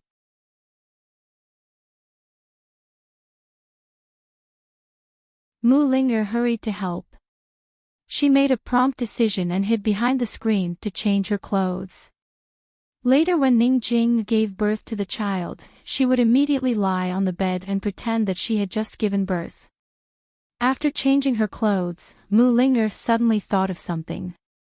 Medicine. My medicine. She hurriedly went to look for the maid. "Quick. Hurry and boil the 2 sets of medicine that I've instructed you to prepare. Move quickly." These 2 sets of medicine were prepared for herself and Ning Jing. Ning Jing needed to eliminate some of the body's reactions after giving birth. She needed to pretend that she was swollen, stretched bones, weak body and other symptoms. The effect of the medicine was temporary and would at most last for a month. But this medicine was very harmful to the body. The effect on her was considered small, but the effect on Ning Jing was huge. After all, Ning Jing's body was very weak after giving birth. It was bad enough that she didn't take good care of herself, but she still had to go through so much trouble. This time round, Ning Jing's sacrifice was simply too big. At this moment, there was no meaning in talking about sacrifice. Because if the midwife were to discover the truth, everyone's sacrifice would be in vain. Mu Linger prepared everything and waited by the side of the bed. The midwife and Ning Jing were unaware of what was happening outside. They were working hard together. "Miss Jing, quick. Use more strength and the child's head will come out soon. It's almost there. Miss Jing, use more strength, quick." Once the child's head came out, it would be done. It was a pity that this last stage seemed to be a little difficult for Ning Jing. She tried again and again but always used the wrong part. Giving birth wasn't a matter of brute force. Mu Linger was burning with anxiety and her heart was about to jump out of her chest. On one hand, she was worried about the situation outside. On the other hand, she was anxious about when the maid would finish boiling the medicine. On the other hand, she was worried about when Ning Jing would give birth to the child. At this moment, the patrolling soldiers had already finished checking Uncle Cheng and Deacon Jean and were bringing the two midwives to the backyard. Bai Yuqiao was waiting in the backyard. She was waiting for the maid to report the situation in the delivery room while waiting for the patrolling soldiers and midwives to come over. She really hoped that the maid would bring her good news before the soldiers and midwives came over. Unfortunately, before the maid arrived, the soldiers and midwives arrived first. Upon hearing the sound of footsteps approaching, Bai Yuqiao immediately restrained all her anxiety and paced up and down in the yard. The moment the soldiers saw her, the leader smiled and said, "Miss Bai, so you were hiding here." But very quickly, the group of people heard the commotion in the delivery room. "What's going on?"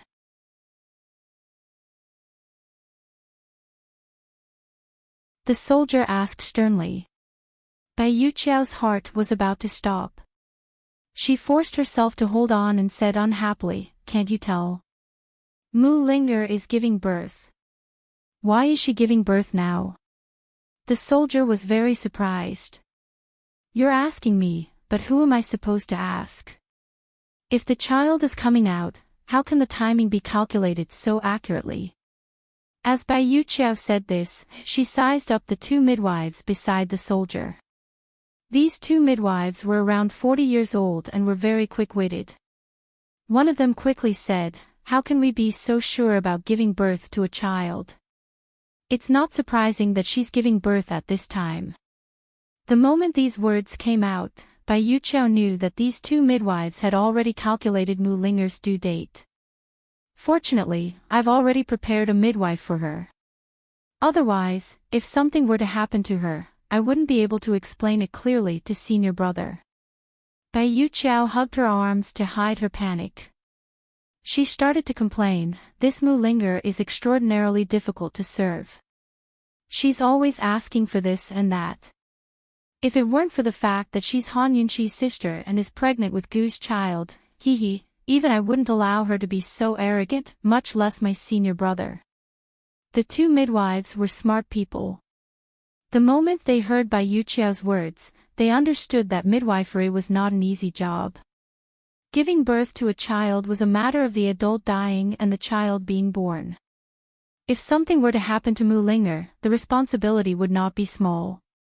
Seeing the two midwives' hesitant expressions, Bai Yuqiao secretly heaved a sigh of relief. She thought that she should be able to stall for time, at least until Ning Jing gave birth to the child. Unexpectedly, the soldier in charge ordered coldly, "What are the two of you still standing there for? Hurry up and go in. Have you forgotten Majesty Kang's instructions?" Bai Yuqiao was shocked and hurriedly signaled to the maidservant beside her with her eyes. The maidservant was also flustered, but she nodded to show that she understood. The two midwives had originally planned to wait for the child to be born before going in. After being reminded by the soldier, they did not dare to delay any longer and hurriedly went to the delivery room. Bai Yuqiao did not say anything and followed behind them. The maidservant beside her hurriedly ran to the door of the delivery room and opened her arms to stop them. "Wait!" The maidservant's voice was very loud. She was undoubtedly reminding the people in the room. At this moment, Ning Jing and the midwives could not be bothered with the voices outside. The child's head was stuck in the birth canal and could not come out. Ning Jing's strength was almost gone, and the midwives were starting to panic. This was an omen of a difficult birth. If the child still did not come out, it would inhale the dirty amniotic fluid and affect its lungs. It might even suffocate to death.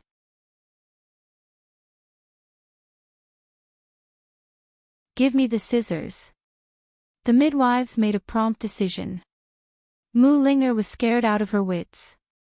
When she heard the voices outside, she was even more terrified. She did not know when her tears had fallen. What should she do? The midwives were about to come in. At the door, when the soldier saw the maidservant, he immediately looked at Bai Yuqiao and asked, "What's the meaning of this?" Bai Yuqiao immediately reprimanded the maidservant. What are you doing?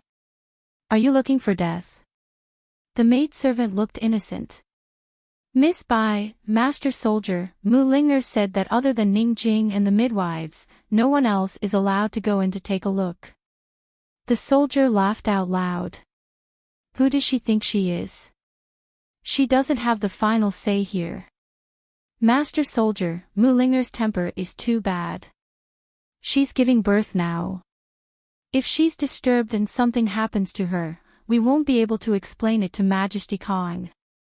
The maidservant advised earnestly. Master Soldier, the child is about to be born. If you want the child, just wait here. Are you afraid that the child will grow wings and fly away? The soldier looked at Bai Yuqiao again. Bai Yuqiao did not make a sound, as if it had nothing to do with her. Who knew that the soldier would actually pull the maidservant away and kick the door open? Both Bai Yuqiao and the servant girl were flabbergasted, their mouths agape. In the room, besides Ning Jing, who was biting the towel so hard that her face was contorted, the midwife had just put down the scissors. Her hands were covered in blood, but she could not care less. She pressed her wrist on Ning Jing's stomach and said loudly, "Use more strength, quickly." Mu Ling'er looked at the screen in front of the door. Her legs went weak and she sat down. She was completely stunned. It's over. It's all over. Go in. The soldier retreated to the side and avoided looking into the room. The two midwives hurried over while Bai Yuqiao stared at them in a daze. She watched as they walked over the threshold, one in front of the other. Awoo! Awoo! Suddenly, the sound of tiger roar sounded from all around. It was deafening and soul-stirring. Everyone was surprised. The two midwives did not understand what was going on and stopped in their tracks. The soldier was shocked. What's going on? Quickly go out and take a look. The tiger roar in Tiger's Den was always in the morning and evening. These few tiger roar sounds were too abnormal. Something must have happened. The two of you look after the people inside. The rest of you, follow me. The soldier said and was about to go out. Who knew that a tiger would suddenly fly over from the side and pounce on one of the midwives, biting off her neck? Ah! Ah! The other midwife stood on the spot and screamed. She wanted to run, but she was so scared that her legs seemed to be filled with lead. No matter what, she could not move. The tiger turned around and pounced over, biting off the midwife's neck cruelly.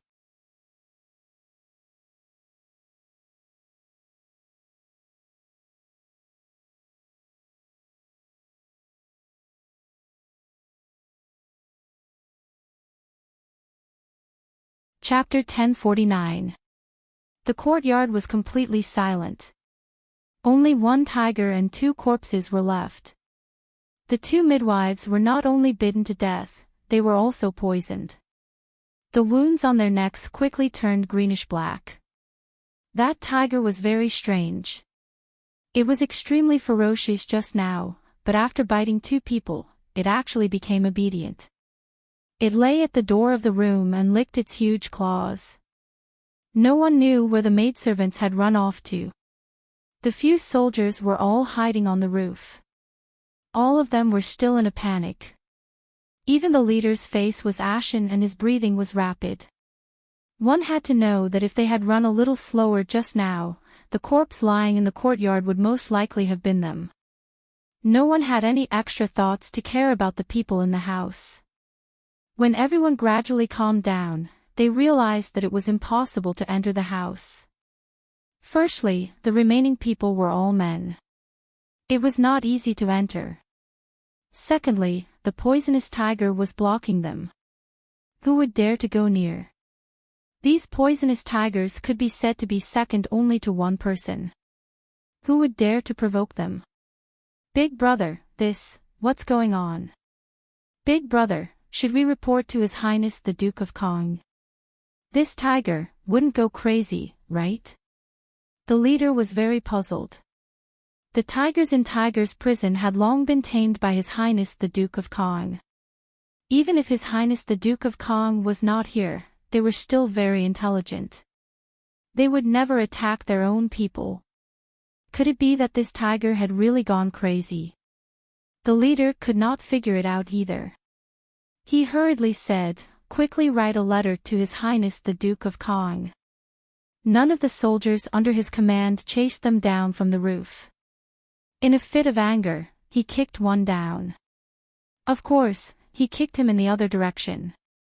The tiger blocked the door and did not leave. The soldiers could only wait on the roof. With such a big commotion in the backyard, it naturally alarmed everyone in Tiger's prison. Once they heard that a tiger in the backyard had gone out of control and killed 2 people, no one dared to go to the backyard. The guards even closed all the doors and windows in the courtyard. Many people climbed onto the walls and roofs to guard and watch. Uncle Ching had also jumped onto the roof. He looked around and did not see Deacon Jean. He did not take it to heart. Instead, he anxiously looked towards the backyard, hoping to see clearly what had happened. The backyard became the focus of the entire tiger's prison. In a short while, the limited roofs and walls were all surrounded.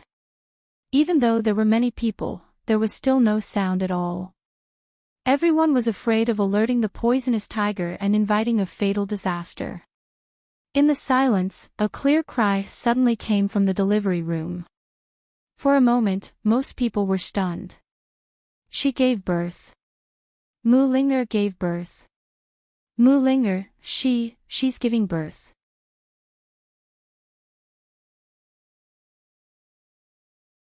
After all, no one knew that Mu Linger was going to give birth tonight. The soldiers who knew about this looked at each other in dismay. His Highness the Duke of Kong had instructed that the moment the child was born, they were to immediately bring him to the military camp. There was no time to waste. But now that the tiger was blocking the door, who would dare to approach? Helpless, everyone could only wait. In the delivery room, the midwife was holding the baby and showing it to Ning Jing. "Miss Jing, it's a girl." Ning Jing was already exhausted, but she was not disappointed because it was her daughter. She smiled faintly and wanted to hug her daughter, but unfortunately, she did not have any strength. The midwife didn't dare to delay. She handed the child over to the maidservant and hurried to treat Ning Jing's wound. Fortunately, the rest of the treatment went smoothly. Ning Jing's bleeding stopped, and her wound was cleaned very cleanly. The maidservant cleaned the child and wrapped her in swaddling clothes before placing her beside Ning Jing. The baby's hair was very black and long when she was born. Other than her slightly darker skin tone, her skin was very clean. Her little face was small, and her little hands were also small. No one dared to touch her for fear of hurting her. After crying, she slept very peacefully. Bai Yuqiao had already helped Mu Linger up. The 2 of them supported each other. Looking at the scene of mother and daughter leaning on each other on the bed, they couldn't help but tear up. "She looks like Sister Jing. Her nose and mouth are alike," Mu Linger said with a smile. "She looks like Tangli. Don't they say that daughters look like their fathers, while sons look like their mothers?" Bai Yuqiao asked in confusion. The 2 of them came to the side of the bed and observed carefully. Ning Jing and the midwife had fought a tough battle. The 2 of them still didn't know what had happened outside. Ning Jing looked at her daughter in the crook of her arm and murmured, "You're finally here." She didn't wait for her father, but she was finally here. Ning Jing thought that she could hold it in, but unfortunately, she overestimated herself. At this moment, how she wished that Tangli was by their side. How she wished that the first person her daughter saw when she opened her eyes was that unreliable father of hers. Ning Jing sniffled and forced back the tears in her eyes. When Mu Linger saw that her eyes were wet, she quickly said, "Sister Jing, you can't cry. You must hold it in." Crying during the confinement period will hurt your eyes. You won't be able to recover in the future. The midwife also quickly advised, Miss Jing, no matter how big the problem is, you have to hold it in. Ning Jing sniffled and laughed. Why are you crying? I'm happy that I have a daughter. She'll definitely be like me in the future.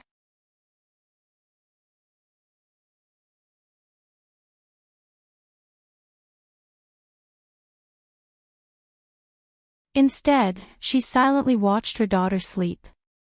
She muttered to herself, she still looks more like Tang Li. Her nose is especially similar, and so is her mouth. In the future, a girl shouldn't be like her father, shooting off her mouth and quarreling endlessly. She turned to her side with difficulty and gently kissed her daughter. No one dared to persuade her to rest because they all knew that they couldn't keep this child for long. Ning Jing looked at her daughter quietly. She couldn't help but reach out to touch her daughter's little face and pull her little hand. Perhaps Ning Jing was really too tired. In the end, she unknowingly fell asleep. Bai Yuqiao and Mu Ling looked at each other, not knowing what to do. Not to mention Ning Jing, even they couldn't bear to part with this child. 2 hours later, Ning Jing was still sleeping. However, the midwife insisted on waking her up. Miss Jing, feed the baby. If the midwife didn't explain, Ning Jing, who was a first-time mother, wouldn't know. Under the midwife's guidance, Ning Jing carried her daughter and fed her. She quickly got the hang of it. She muttered softly, "Child, eat more. Eat until you're full. Father and mother have let you down. You must remember father and mother. Mother's name is Ning Jing, and your father's name is Tang Li. You can blame us, but in the future, please don't deny us." Towards the end, Ning Jing choked with sobs and couldn't continue. She raised her head and didn't let her tears fall. In front of her daughter, as a mother, how could she cry? Mu Ling, and the rest didn't dare to make a sound. Mu Ling's eyes were red from crying and Bai Yuqiao turned his head away. If only time could slow down a little, how good would that be? But time never waits for anyone. After daybreak, the tiger at the door left. Seeing the tiger returning to the forest, the soldiers and guards then hurried over. After dealing with the corpse, the leader of the soldiers personally knocked on the door. Miss Bai, it's safe now. You can come out now." In the house, no one moved.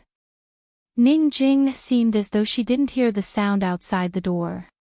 She hugged her infant daughter tightly as her face gently pressed against her little face.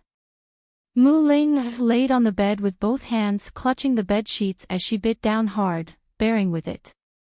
Bai Yuqiao just sat by the side and didn't reply for a long time. Bam bam bam. The knocking on the door became fiercer.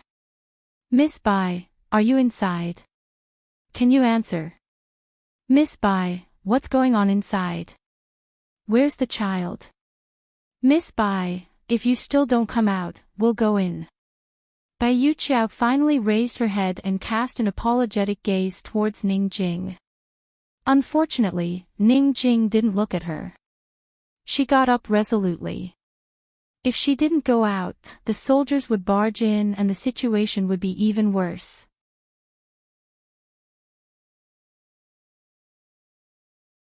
She intentionally walked over to Ning Jing's side and said softly, "Ning Jing, I'm sorry, I can't help you." Saying that, she took big strides to open the door. "What are you mumbling about?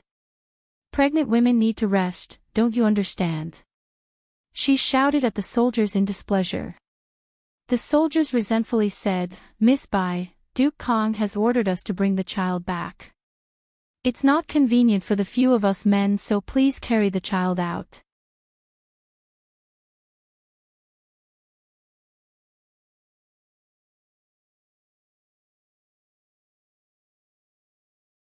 Chapter 1050. In the face of the soldier's request, Bai Yuqiao was helpless. She still had that arrogant look on her face as she glanced at the soldier and turned to enter the room. Just wait. When Bai Yuqiao closed the door and walked behind the screen, she saw that everyone in the room was looking at her, except for Ning Jing. Ning Jing was still hugging her daughter tightly, her face gently pressed against her daughter's little face. The mother and daughter were especially quiet, as if even the sky falling down would not disturb them. Mu Ling cried silently and shook her head at Bai Yuqiao. The midwife and maidservants could not bear to see her like that and shook their heads at Bai Yuqiao along with Mu Ling, indicating for her not to do that. Bai Yuqiao stood there for a long time. Even if it was just a little bit more time, she was willing to fight for Ning Jing and the baby. However, not long after, the soldier outside the door started to rush her. Miss Bai, it's okay to let our brothers wait, but don't let His Highness Majesty Kong wait for too long. Miss Bai, you know His Highness Majesty Kang's temper as well. Mu Ling, hand over the child as soon as possible. I promise that I won't let your child suffer, otherwise, haha.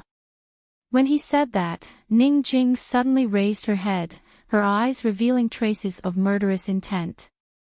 Mu Ling was extremely angry and hurriedly got off the bed, shouting angrily, I'll go kill those bastards. Are you looking for death? Bai Yuqiao reprimanded unhappily. Mu Ling pursed her lips, turned around and buried her head into the blanket. If she didn't look or listen, would all of this not happen? Bai Yuqiao walked towards Ning Jing step by step. Ning Jing kept looking at her, that pair of sharp and penetrating eyes had already dimmed beyond recognition. She didn't know if it was because she had just given birth, or because she was too heartbroken, but this woman who was clearly in her 20s suddenly became haggard and much older. Bai Yuqiao stopped and said lightly, Ning Jing, I really can't help you. I know. Ning Jing's voice was very low. Bai Yuqiao didn't know what to say. She stretched out her hands and wanted the child. I'll send her off. Ning Jing said faintly. Before Bai Yuqiao could understand what was going on, Ning Jing carried her daughter off the bed. Bai Yuqiao quickly supported her, but Ning Jing avoided him. No, I can walk. She placed her daughter on the couch and went to change her clothes. Then, she tidied her hair and put on makeup to hide the paleness and fatigue on her face. After dressing up, she really looked like a woman who had never given birth.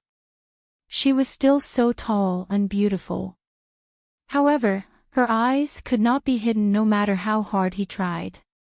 She picked up her daughter and wanted to smile at her. However, her daughter was sleeping peacefully and she couldn't bear to wake her up.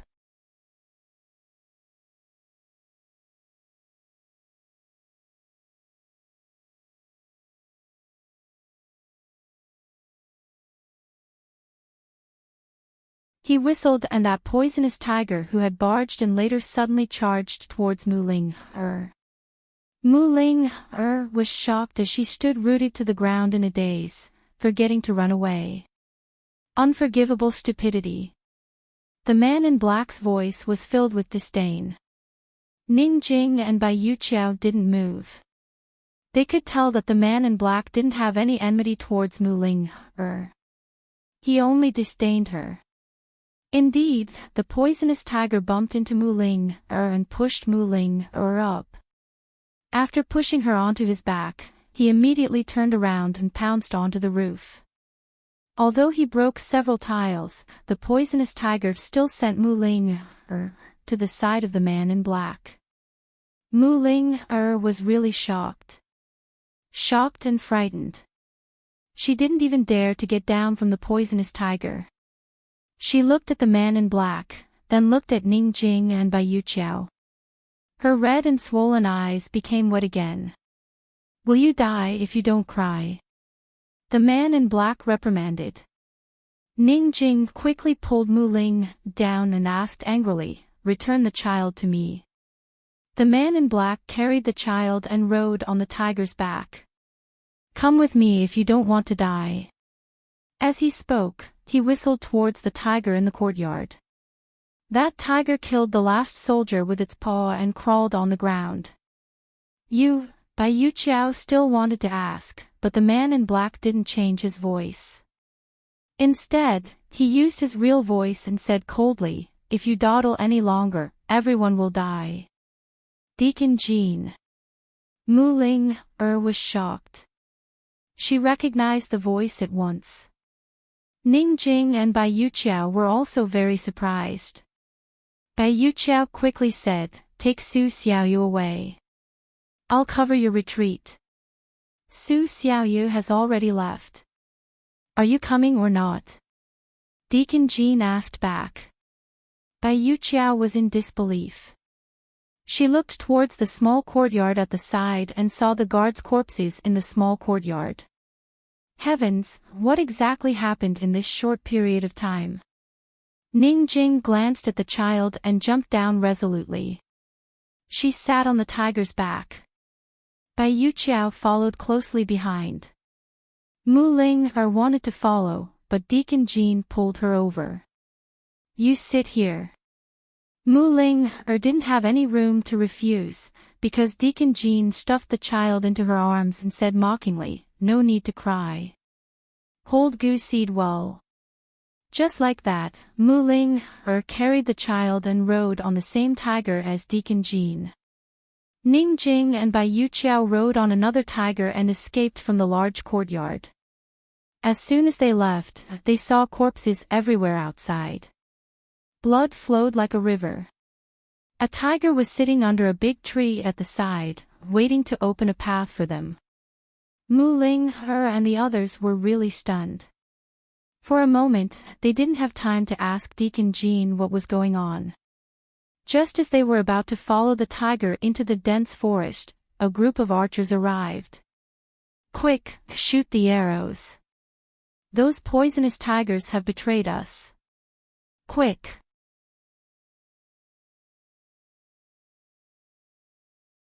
The guard who ran to report the news shouted anxiously. In an instant, several arrows flew over. You're tuning into the LoveLore Library YouTube channel.